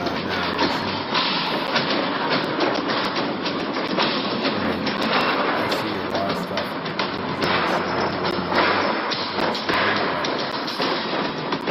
This is straight satanic. You don't need narration for this.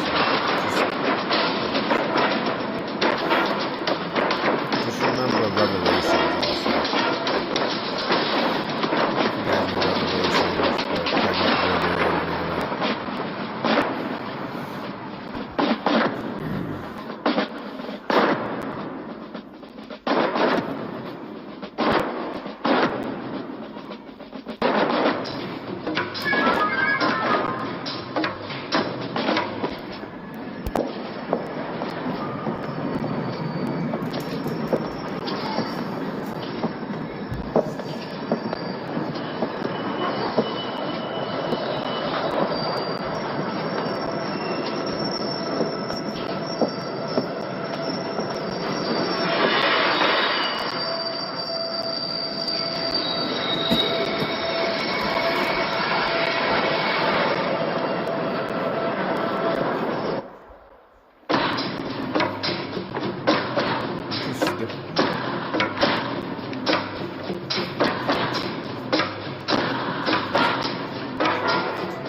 Something got their attention.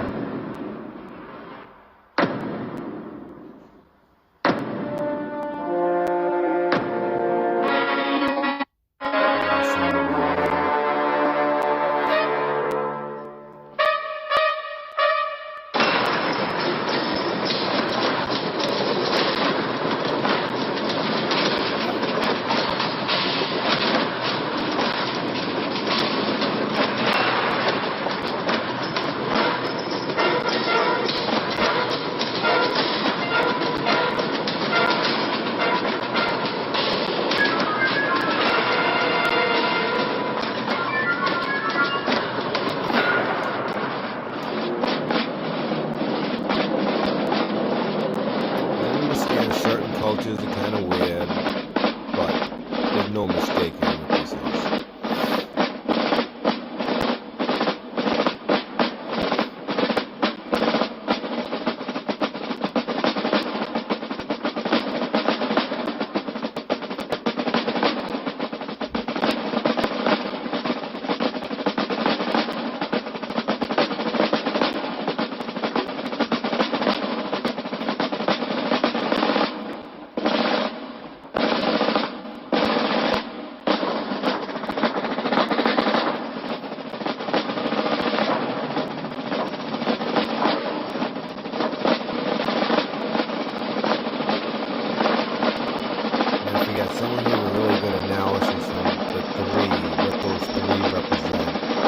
If anybody has any ideas, put it in the chat. What those three represent something.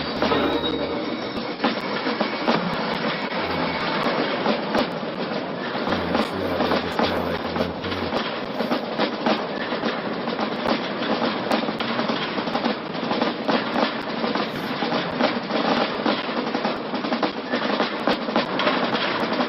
You're gonna want to watch it a second time because it makes it a lot worse. Once you see where this all goes, it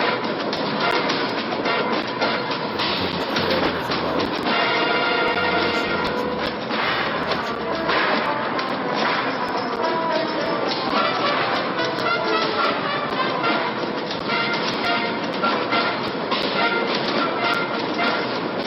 Look at that. It's an endless pit. See the hands?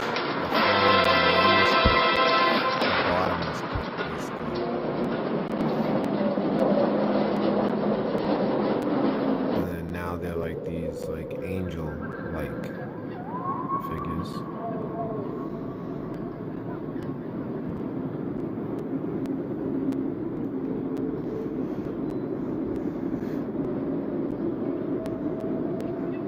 But I don't think they're the 2/3 part angels, but maybe the 1/3 of the angels. Maybe they represent that.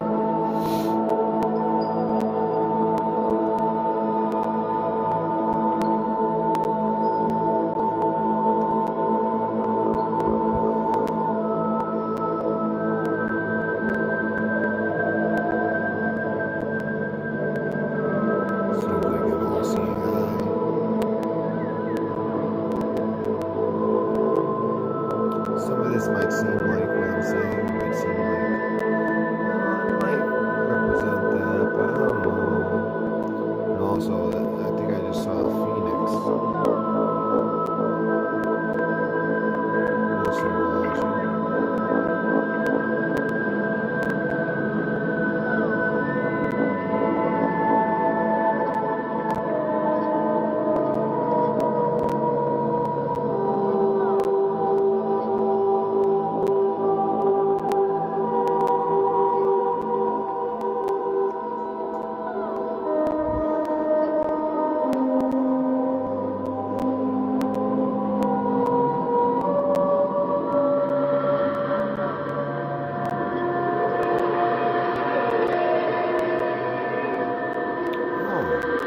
Pretty clear what that is.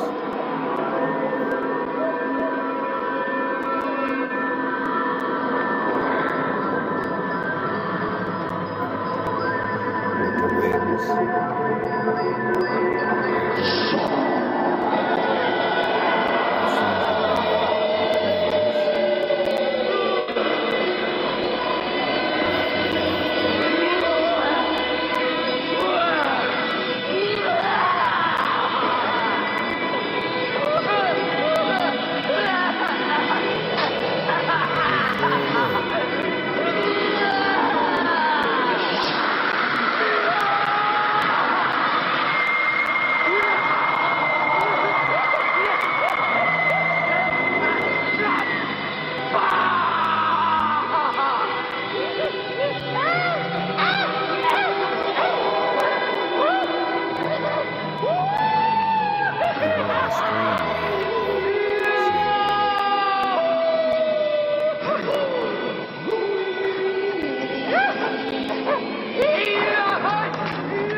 What does that look like to you? And look at those are the bugs, if you don't know. The Egyptian bugs that they would put in the tombs. About to hatch.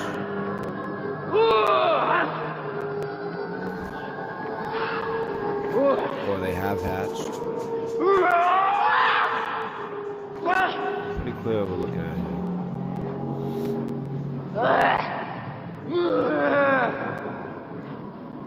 This is all for a tunnel, people.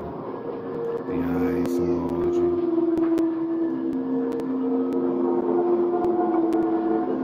The trumpets.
not even showing the craziest part.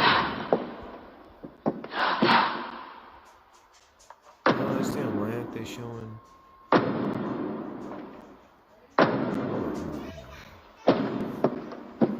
I mean, you guys got an idea there, but come on. They only played a part of it.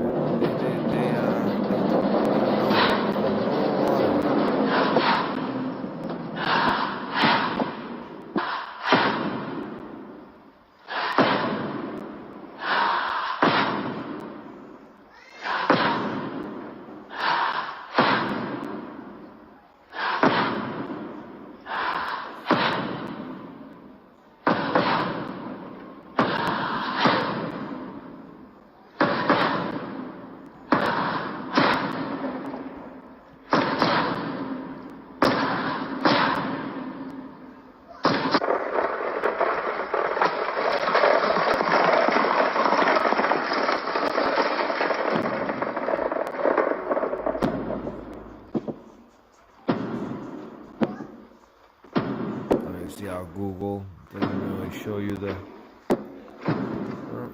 When that happens, all you gotta do is go over to DuckDuckGo. Yeah, we went this far. I'm gonna show you the whole thing. That's nothing. I mean, that's something. Don't get me wrong, but it goes further. Watch how you get totally different search results. But this is another thing. We just typed that into Google. All right, so we'll go to DuckDuckGo.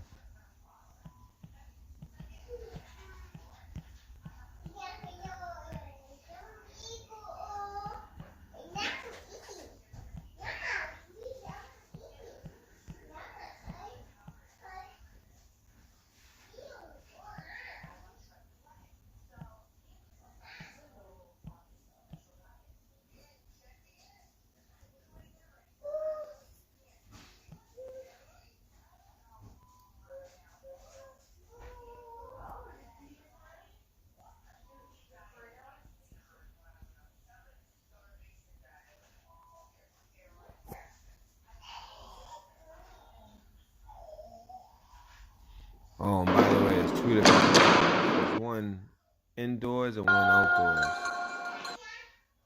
By the way. Alright, now goes the outdoors.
you know, if you look at the wood, the leaf, it's very like pagan. Se non vuoi destare la valanga upside down tree. che dorme,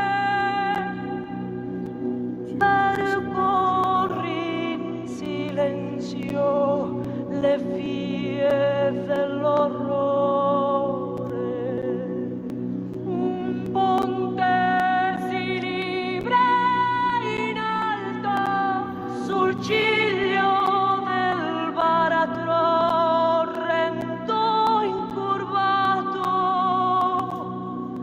Non fu costruito da mano di uomo, da mano di uomo, nessuno lo avrebbe tentato. The kind of wood, sticks, leaves.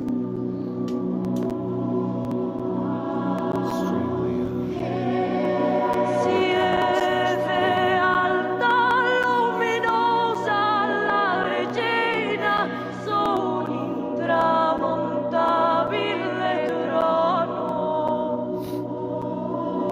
La fronte circonda magnificamente una damantina corona.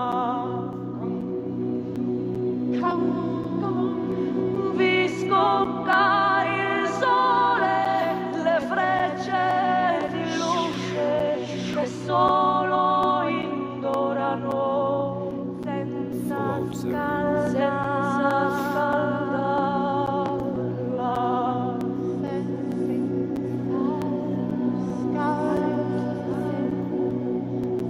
Has nothing to do with a tunnel. Everything to do with something else.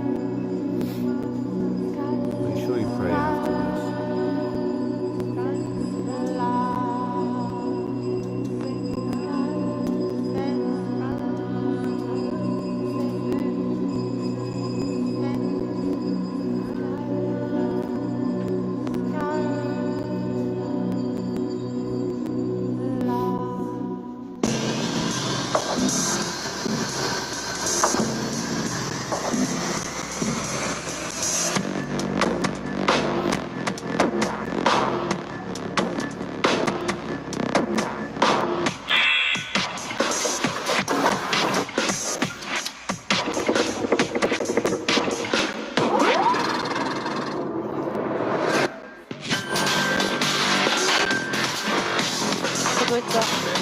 Ça doit être ça, ouais.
pas nous.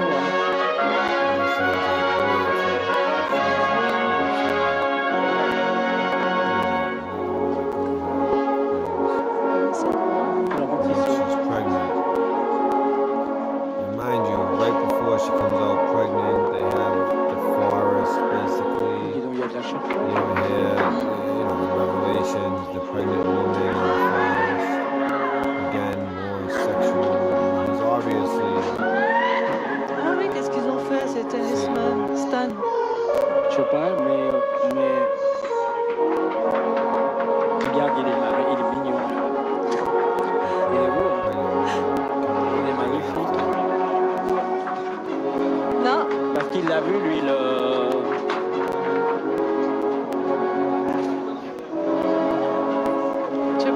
il l'a pas vu, mais sur le plateau, en accroche, il a dit un mot sur Oggy, il l'a critiqué, c'est ça? Ah ouais. Honnêtement, j'ai pas écouté.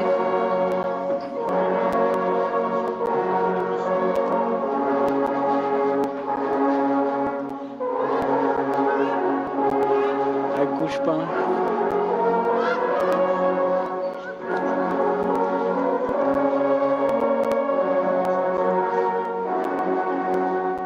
Ah bah c'est bien parti.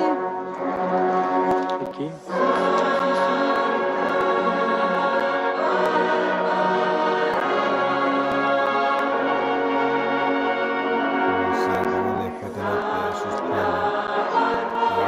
Ouais.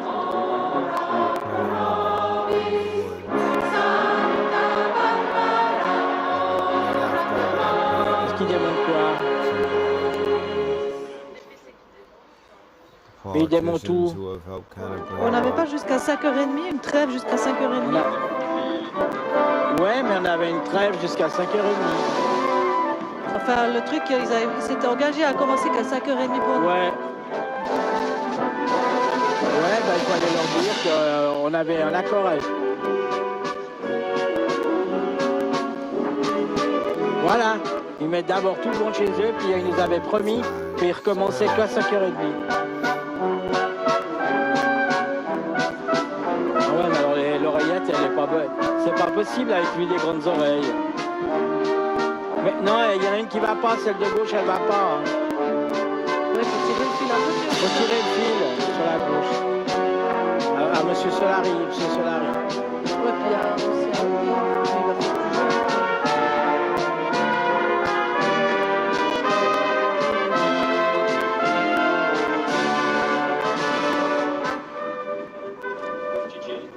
Ouais. Ouais. Ouais. Ouais.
Oh. Alright, so I'm gonna check and make sure that you guys are still there, because I wouldn't be surprised if they drop it.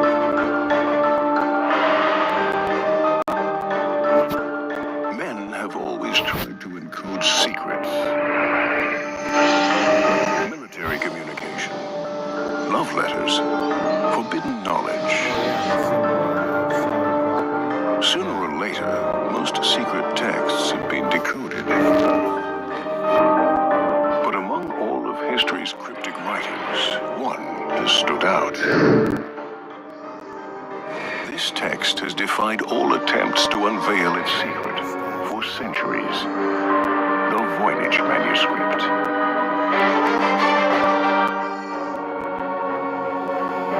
It's the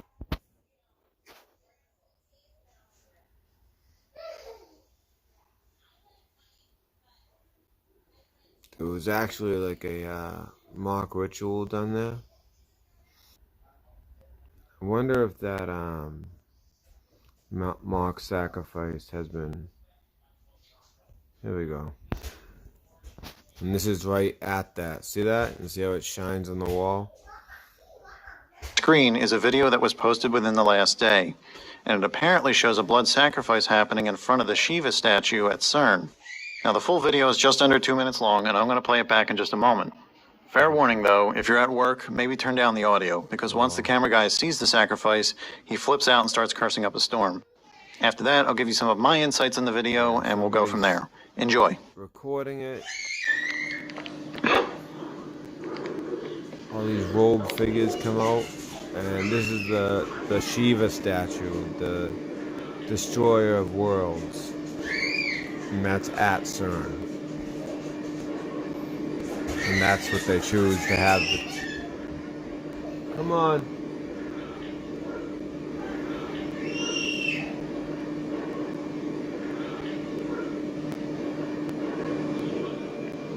See them coming up? All rolled. The guy's like, what the fuck? Excuse the language, but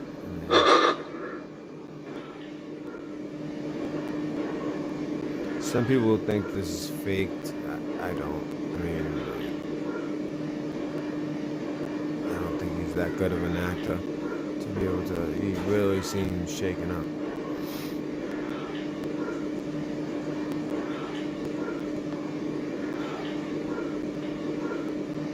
This is at CERN, in front of the Shiva statue. You know, the destroyer of worlds.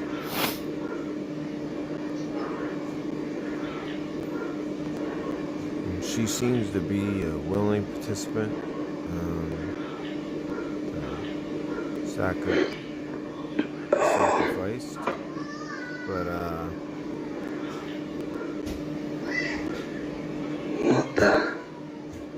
or at least one under hypnosis or something. I don't know.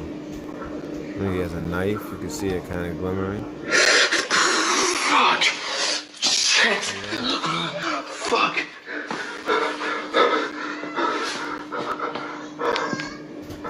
Shit!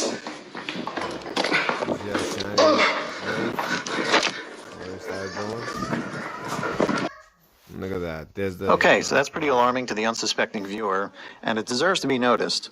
And since this is brand new, I'm going to give you some identifying information so you can look up this video yourself, and then I'm going to give you a few of my thoughts and my initial impression of what this really is. So I first saw this on Facebook this morning, which would be August 11th.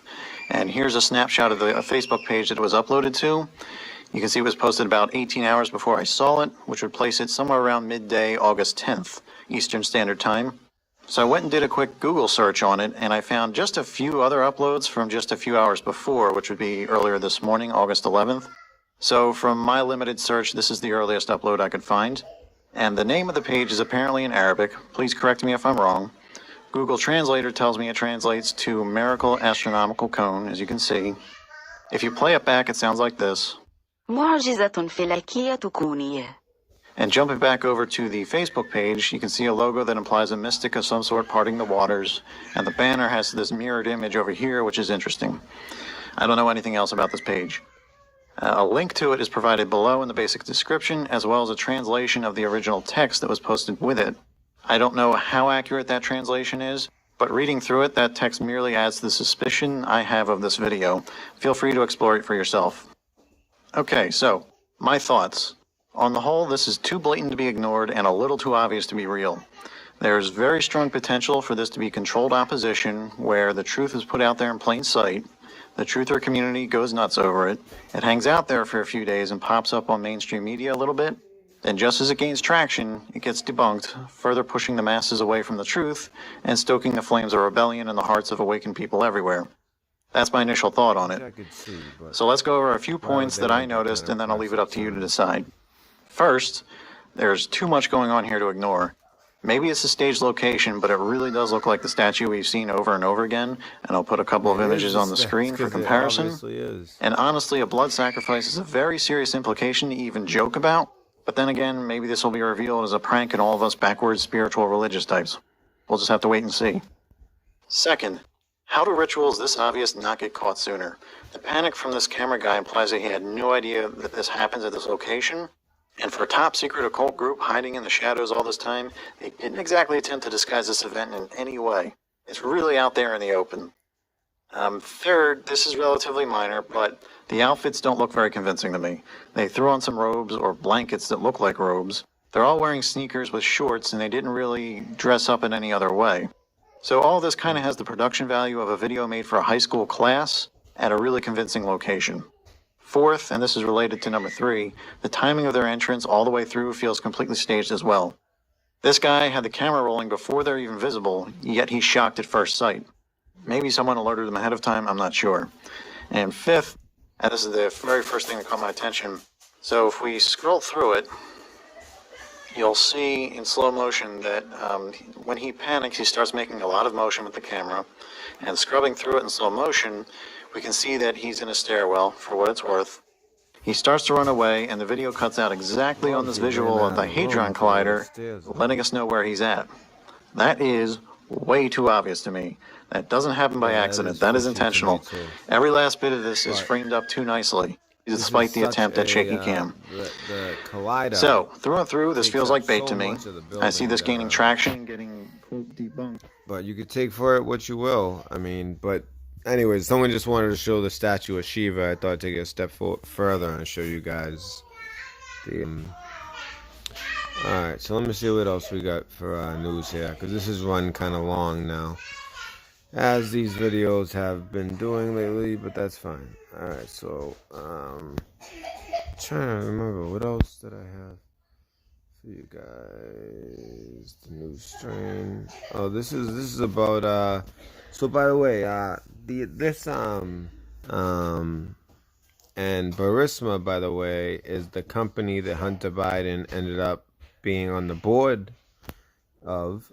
That's not even including the one point his wife with the last name Hines. Yes, that family, the Hines family. Yes, same family. You know, so it would be her son. Will be on the board, and the third one on the board is Whitey Bulge's nephew, and he was the president of UMass, all kinds of stuff on Whitey Bulge's brother. And so Burisma, that was already had all kinds of corruption surrounding it. So 1 month before Biden forced the Ukrainian prosecutor looking into Burisma into the unemployment line, Burisma's representative reached out to the U.S. State Department. James, or if you guys want to look it up, CEO of some companies, which is it usually goes. Yeah, baby. What's wrong?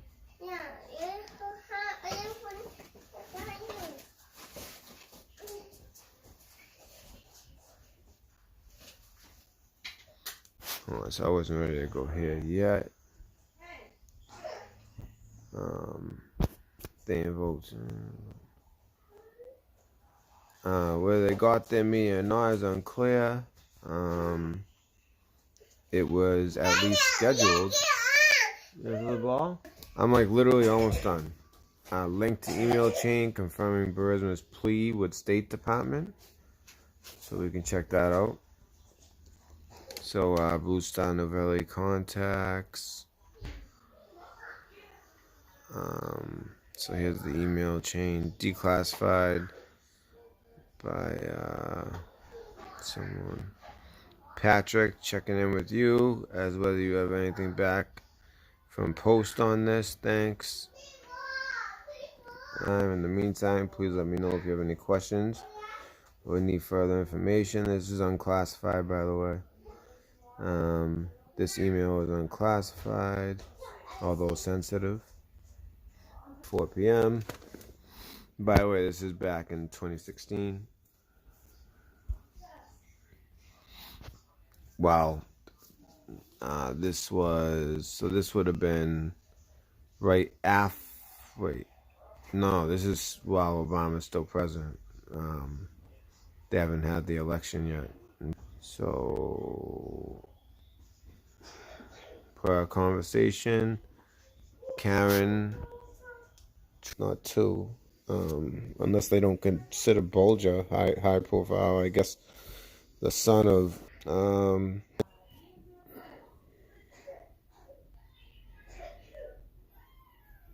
having no hearing or partner to contrary has been considered. Would appreciate this meeting.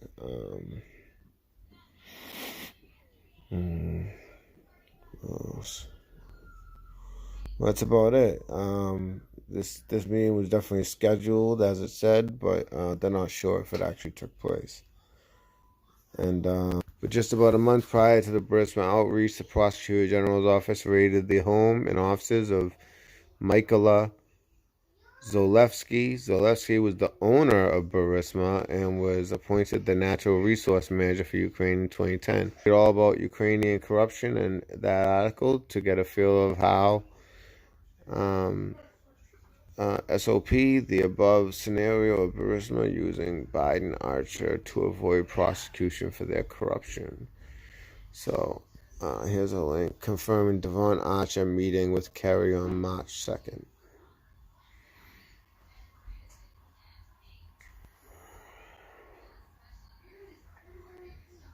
Got it, thanks.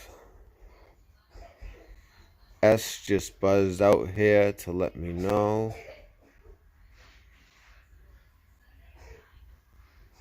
And that's it? What? S. Let's see how S would represent. So we're coming to see S today. Did they call him S for secretary? Because I don't understand. But I know that, yeah, Secretary of State office. So yeah, S must mean just about a month prior. In fact, by the time Burisma Article 368-2 of the Criminal Code of Ukraine, illicit enrichment, this is the purpose. Ignorant by standards, doubtful but possible. But one thing this makes clear. Burisma lobbied the U.S. to stop a criminal investigation into them invoking Hunter Biden. The sad part, power is a mighty weapon for personal gain. And that includes China, by the way. $1.5 billion. Again, to his son. This is a great site, by the way, guys. Trump ordered to pay oh yeah, did you guys hear about this? The Trump Foundation, and admits misuse of funds. He was ordered to pay $2 million. They come at him from every angle, but it looks like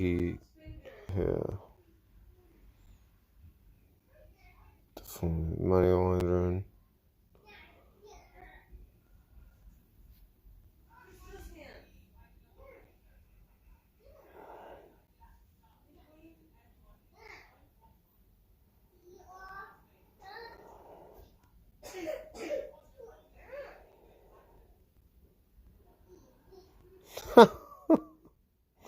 Wow, I didn't expect to pull this up, but look at this.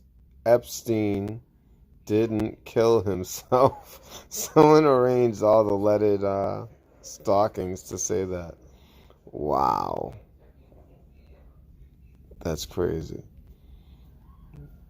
That's nuts. But I'm curious what this guy has to say on more as well. And he can't wait. So thank you and thank Nero for your service. I appreciate it. Oh, that's the dog. Absolutely. If I could I throw a PSA out real quick? Real quick. Just the remarkable nature of these dogs and them being highlighted in the news creates a huge demand by people that frankly shouldn't have them. If you see the coverage and you decide I want one of these dogs, either buy a finished, trained, fully trained and finished dog from a professional, or just don't get one at all. And Epstein didn't kill himself. Oh, he snuck that in. Mike? He snuck that in. Later. Oh, shit! And wow, he snuck that in. That guy's legit. Wow. He snuck that in real quick. I wasn't planning on playing that. I just saw it. Wow, that's nuts. I didn't hear that. Wow, he throws that in quick. And by the way, Epstein didn't kill himself. Wow. Yeah, my sister has one of those dogs. They're like German Shepherds, but even more like, I think it's a Belgian something, or but she had one of those dogs, but they ended up having to sell the dog. They actually sold it to a police department because it was being a little bit too aggressive. And that's why the guy says, listen, don't just go getting one of these dogs because you think it'll make a good, guard dog, like, very, very smart dogs. So I'm trying to see, we already went over all this. And this, the new strain of HIV, that was in yesterday's video, along with a lot of this. The guy who saved the guy from going over. Mike Pompeo and all that. The weather. The Mexican cop that was shot. North Carolina. Teacher who killed her husband after having sex with a student. The Mexican drug cartel. On the heels of the massacre of several U.S. citizens in Mexico, I tried to find some data from intelligence how cartel money is flowing into the coffers of our politicians. Well, here's an article that appears in the U.S. press by Jazz President, along some of the stuff like Clapper. I've seen like an old congressional hearing where he's being asked questions, and it's right before income, only 10 new, including the Senate, by the way. So we're talking like, 560 something people or something like that. So the thing is, the way they get these people is it's so highly classified, this program. And by the way, if you want to see, Joe Rogan actually did an interview with Edward Snowden this past week. And the whole thing is basically impossible to get a fair trial because what's happened to whistleblowers so much less than what he did. I don't know if he'll ever get a chance to come home willingly. But it's so funny when you look back, unwittingly, very, wittingly, meaning, like that you'll see thrown about in Congress and especially in like the intelligence community. But so the cartel is one of the biggest crime organizations in the world, which is true, which is why I wouldn't mind seeing our troops do it. And yeah, okay, is the heroin from Mexico to protect that officer who arrested Chapo's son, all for nothing. They let him go. Once they got pinned down in the firefight, they let the son go. And they're our neighbors to the south. You know, I find that way more of a national security threat than policing the Middle East. The cartel is one of the biggest crime organizations in the world, and now is a growing problem for America. The cartel can be compared to ISIS because of the brutal tactics they use. The only difference is that money drives the cartel while religion drives ISIS. How does this affect the United States, though? The cartel affects how we patrol our border, our economy, and the flow of drugs into the United States.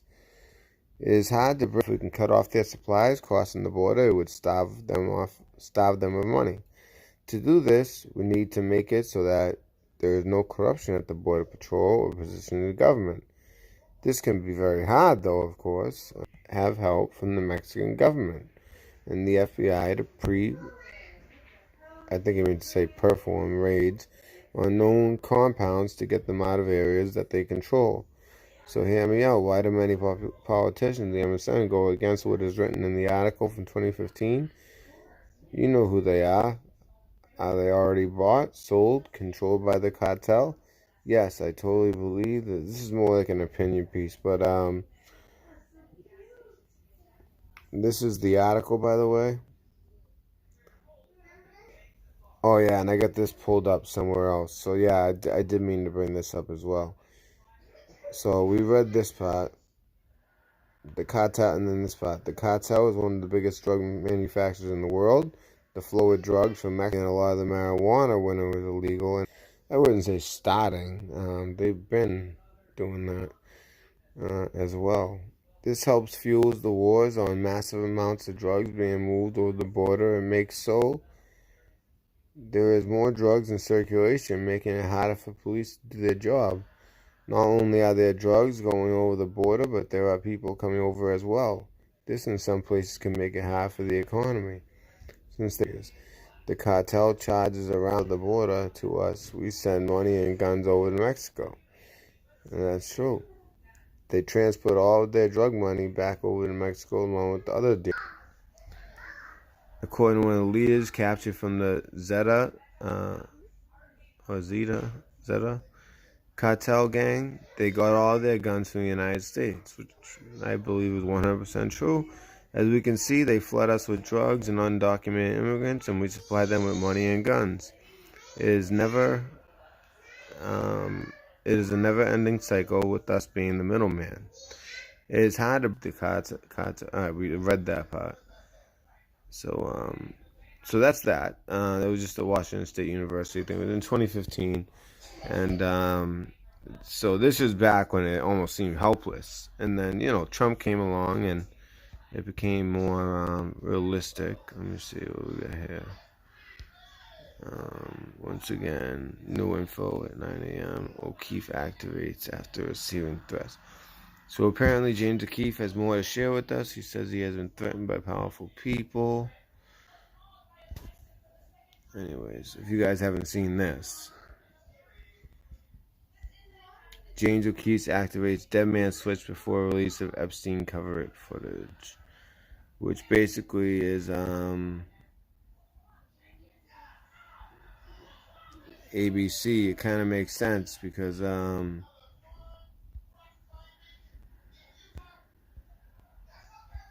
ABC is owned by who? Yep, Disney. I'm going to put you on speaker in just 30 seconds. Can you tell folks it's James O'Keefe and that this is actually happening and that you've got the Epstein bombshell? Sure thing. Go ahead. You're on the air. Go ahead. Hey, everyone. This is James O'Keefe from Project Veritas. Yes, we, in fact, do tomorrow morning have new video of Epstein cover-up. People at very high levels involved in this. We have the videotape. They don't know that they're being recorded. We're publishing it tomorrow. People have asked, what about that dead man switch tweet? Well, we all know what came of that, right? I'm trying to sex with you. We'll give you $10,000 more. Yeah, I'm not really in the mood to listen to him. But basically, you know what that ended up being, right? It was the famous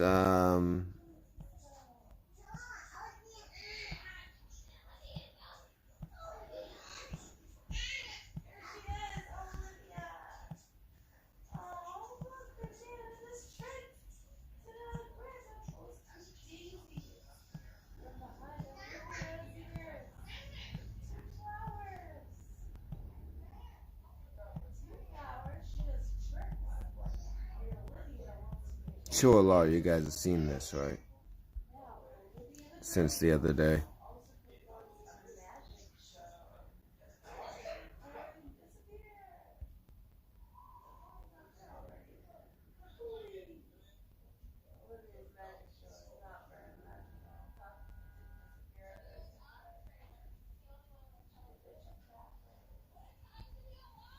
See if they actually play the whole thing.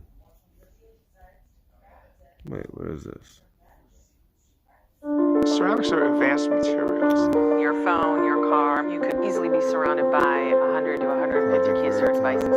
It's a constant state of innovation.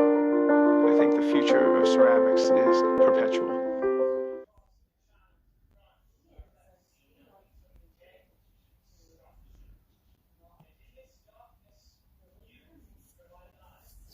I've had the story for 3 years. I've had this interview with Virginia Roberts. She had pictures. She had everything. She was in hiding for 12 years. We convinced her to come out. I tried for 3 years to get it on, to no avail, and now it's all coming out, and it's like these new revelations.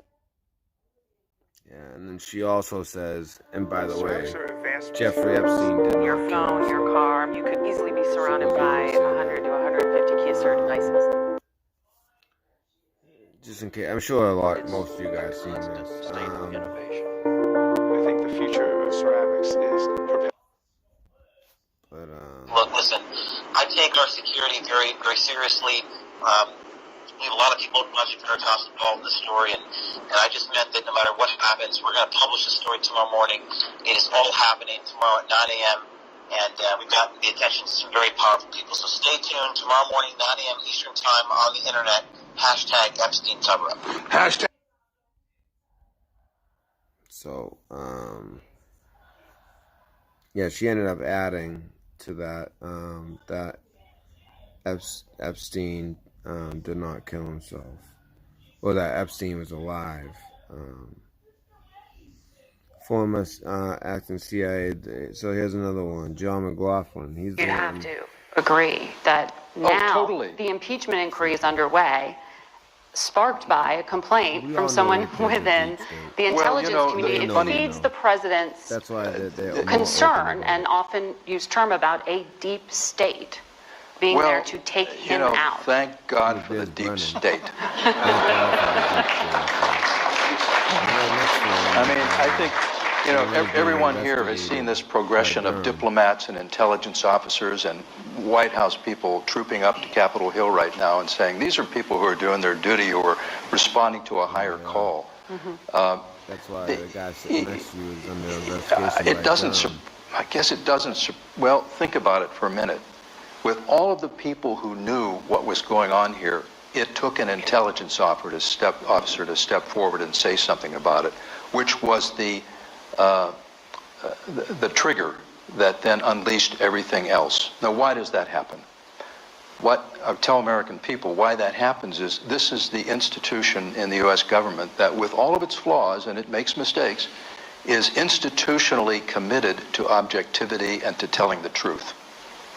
It is one of the few institutions in Washington that is not in a chain of command that makes or implements policy. Its whole job is to speak the truth. It's engraved in marble in the lobby. Oh, get out of here. Okay. The whole job of the CIA is to speak the truth. All right. If that's not a crock of shit, I don't know what is. While he's sitting next to the currently under investigation, what's his name? Brennan. Unbelievable. Oh, and this is, by the way, him coming back, broken hair, red pill news dispensary the other day. About a week ago now. First Chinese deep water rig. And remember Chinese deep water rig in South China Sea aims to supply LNG to Greater Bay Area. So state-run. Now, if there was a stock for this, I'd invest in this stock, CNOOC. But it's state-run, so I don't know how that works. Completed deep sea water China.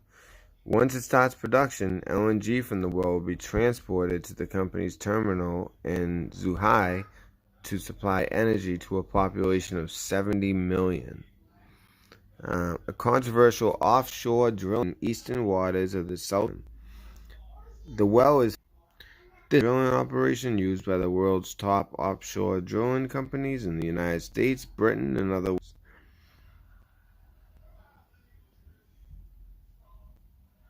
Mind you, this is from China's news as well. Once the rig starts production, LNG from the well will be transported to CNOOC gas terminal action would begin. The Greater Bay Area refers to the Chinese government's scheme to link Hong Kong and Macau with the southern Hizhao hub. If LNG can be direct for the power companies, and residents will also benefit, Han said. The Philippines, Malaysia, and other neighboring countries that saw deadly South China Sea is believed to contain rich reserves of energy resources and 11 billion barrels of oil and proved and probable preserves, most of which lie. Hey, don't do that. Okay. I'm doing the last one. I promise. Okay? Just one more. This is it. And then I'm done. And with a B, barrels is those astronomical numbers. Those are rather than the disputed islets and reefs. I mean, that's amazing. So, okay. Also, while I was on the South China thing, I also saw this. U.S. passing Hong Kong Human Rights and Democracy Act will only punish the wrong people. Ex-Trump envoy Susan Thornton. Now this is just one person saying it, and also consider the who's publishing this. It is This Week in Asia. It's from the South China Morning Post. But anyways, you could take from it what you like. Dancing in the streets. That sounds very propagandized to me. A U.S. bill that could strip Hong Kong. In an interview, Susan Thornton, who served as acting Assistant Secretary of State for East Asian and Pacific Affairs, said passing the bipartisan Hong Kong Human Rights and Democracy Act would be a huge mistake that would end up punishing the exactly wrong people. To me, but how? To me, Beijing would like nothing more than the U.S. to remove Hong Kong's special status. I don't saying all this. In July, after more than 25 years of service, referring to lawmakers pushing the bill. Even in proposed legislation reflected a misinformed political conversation in the United States about China and Hong Kong. Yeah, that just sounds propagandized to me. But I just thought it was interesting, how it's kind of, and this is the last thing I got for you, I think. And let's see, actually it might be two more. All right, so a lot of people are starting to be critical. Passed yet, although it looks like it will pass. It'll be like a bipartisan bill, but USMCA coming North America Union. The United States-Mexico Canada Agreement is intended to replace the 1994 North American NAFTA, basically, totaling 2,319. Mexico's Senate of the Republic ratified the USMCA, becoming the first North American country to ratify the USMCA Implementation Act. Now, basically, kind of putting us in the same situation that countries like the UK, so is the USMCA is more than just a simple trade agreement between countries. Instead, it builds on top of NAFTA, ever negotiated, in order to further integrate the economies of the United States, Mexico, and Canada into one unified economic and political bloc, similar to the early stages of the European Union. And that's basically what I wanted to get across. And these are the USMCA's Free Trade Commission is empowered to A, consider matters relating to the implementation or operation of this agreement, B, consider proposals to amend or modify this agreement, C, under this agreement, D, consider ways to further enhance trade and invest between the parties, E, adopt and update the rules of procedure and code of conduct applicable to certain qualification of panelists every 3 years, and when appropriate, constitute a new roster. This Free Trade Commission will also have the power to make its own rules, take advice from whoever individuals or outside groups they choose, promote the United Nations concept of a sustainable development, recognize the right to collective bargaining, and more. These powers essentially make the USA copycat TPP. So you guys can read up a lot more on this. And also in the American. Alright, so I think I got one more for you here, and this is, well, I thought I had one more. Oh yeah, no, we went over that. Two more here. So some fighting did break out. 4 Syrian troops killed after clash with Turkish forces in northeast Syria, reports say. So but they were Syrian troops, Assad's troops. Intense clash broke out Saturday between Syrian government troops and Turkish-led forces in northeast Syria, killing at least 4 Syrian soldiers, the country's state media and an opposition war monitor reported. Turkey invaded northeast Syria last month to push out Syrian Kurdish fighters near the border. The Kurdish group. So 4 were killed on the Syrian side, and that situation is not as stable as we would hope. And this is very interesting. Save what might be the most interesting for last to me. Rewards $198K for raw material import tracking using blockchain. Now, if you guys know anything about crypto coin, it runs off of the blockchain, and basically, the blockchain, the crypto coins. That's why the crypto coins have so much value. Is it started off as a black market thing. Invest into different coins, and that's all due to the block. Find it something that is good to invest in. And that is Chainlink, and that basically in different areas. And Chainlink, I can tell you because I follow it, did very well today. And so it states S&T is exploring the application of blockchain to issue credentials digitally to enhance security.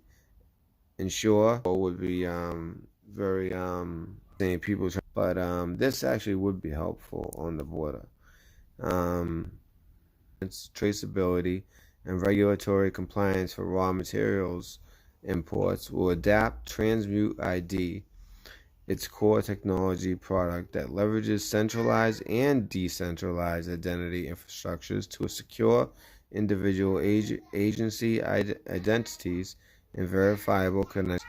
The ability to trade, said Anil John, SVIP, has addressed this. The Phase 1 award, I found that very interesting. And when you take that and you combine that with, not the Force Area, but the other story I was going over there that had to do with,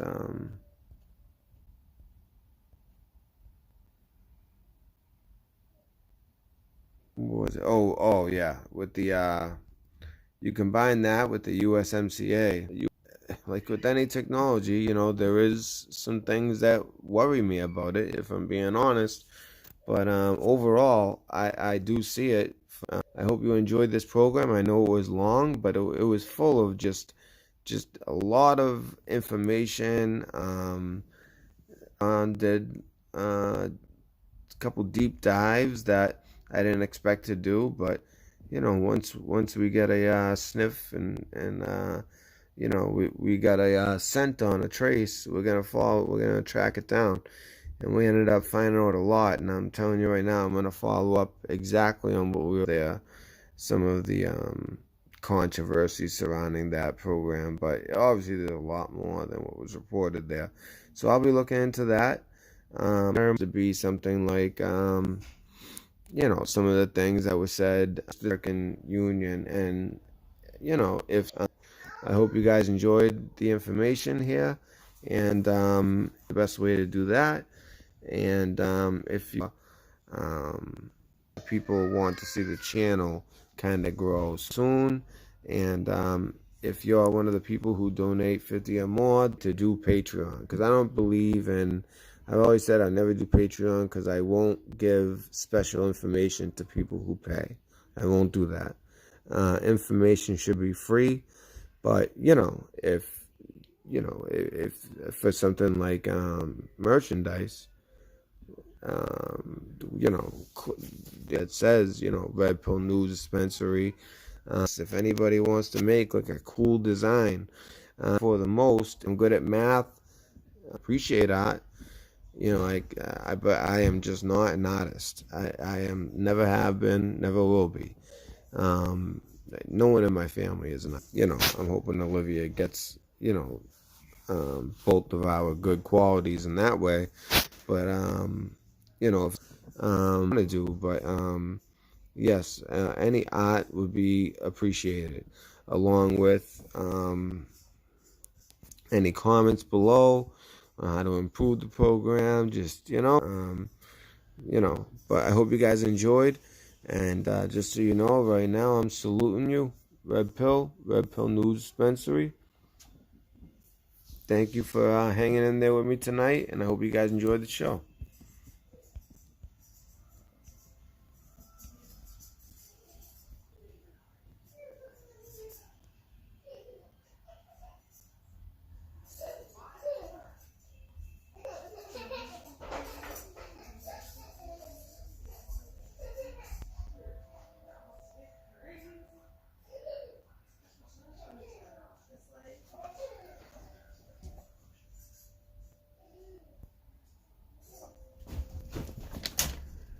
All right. Have a good night, guys.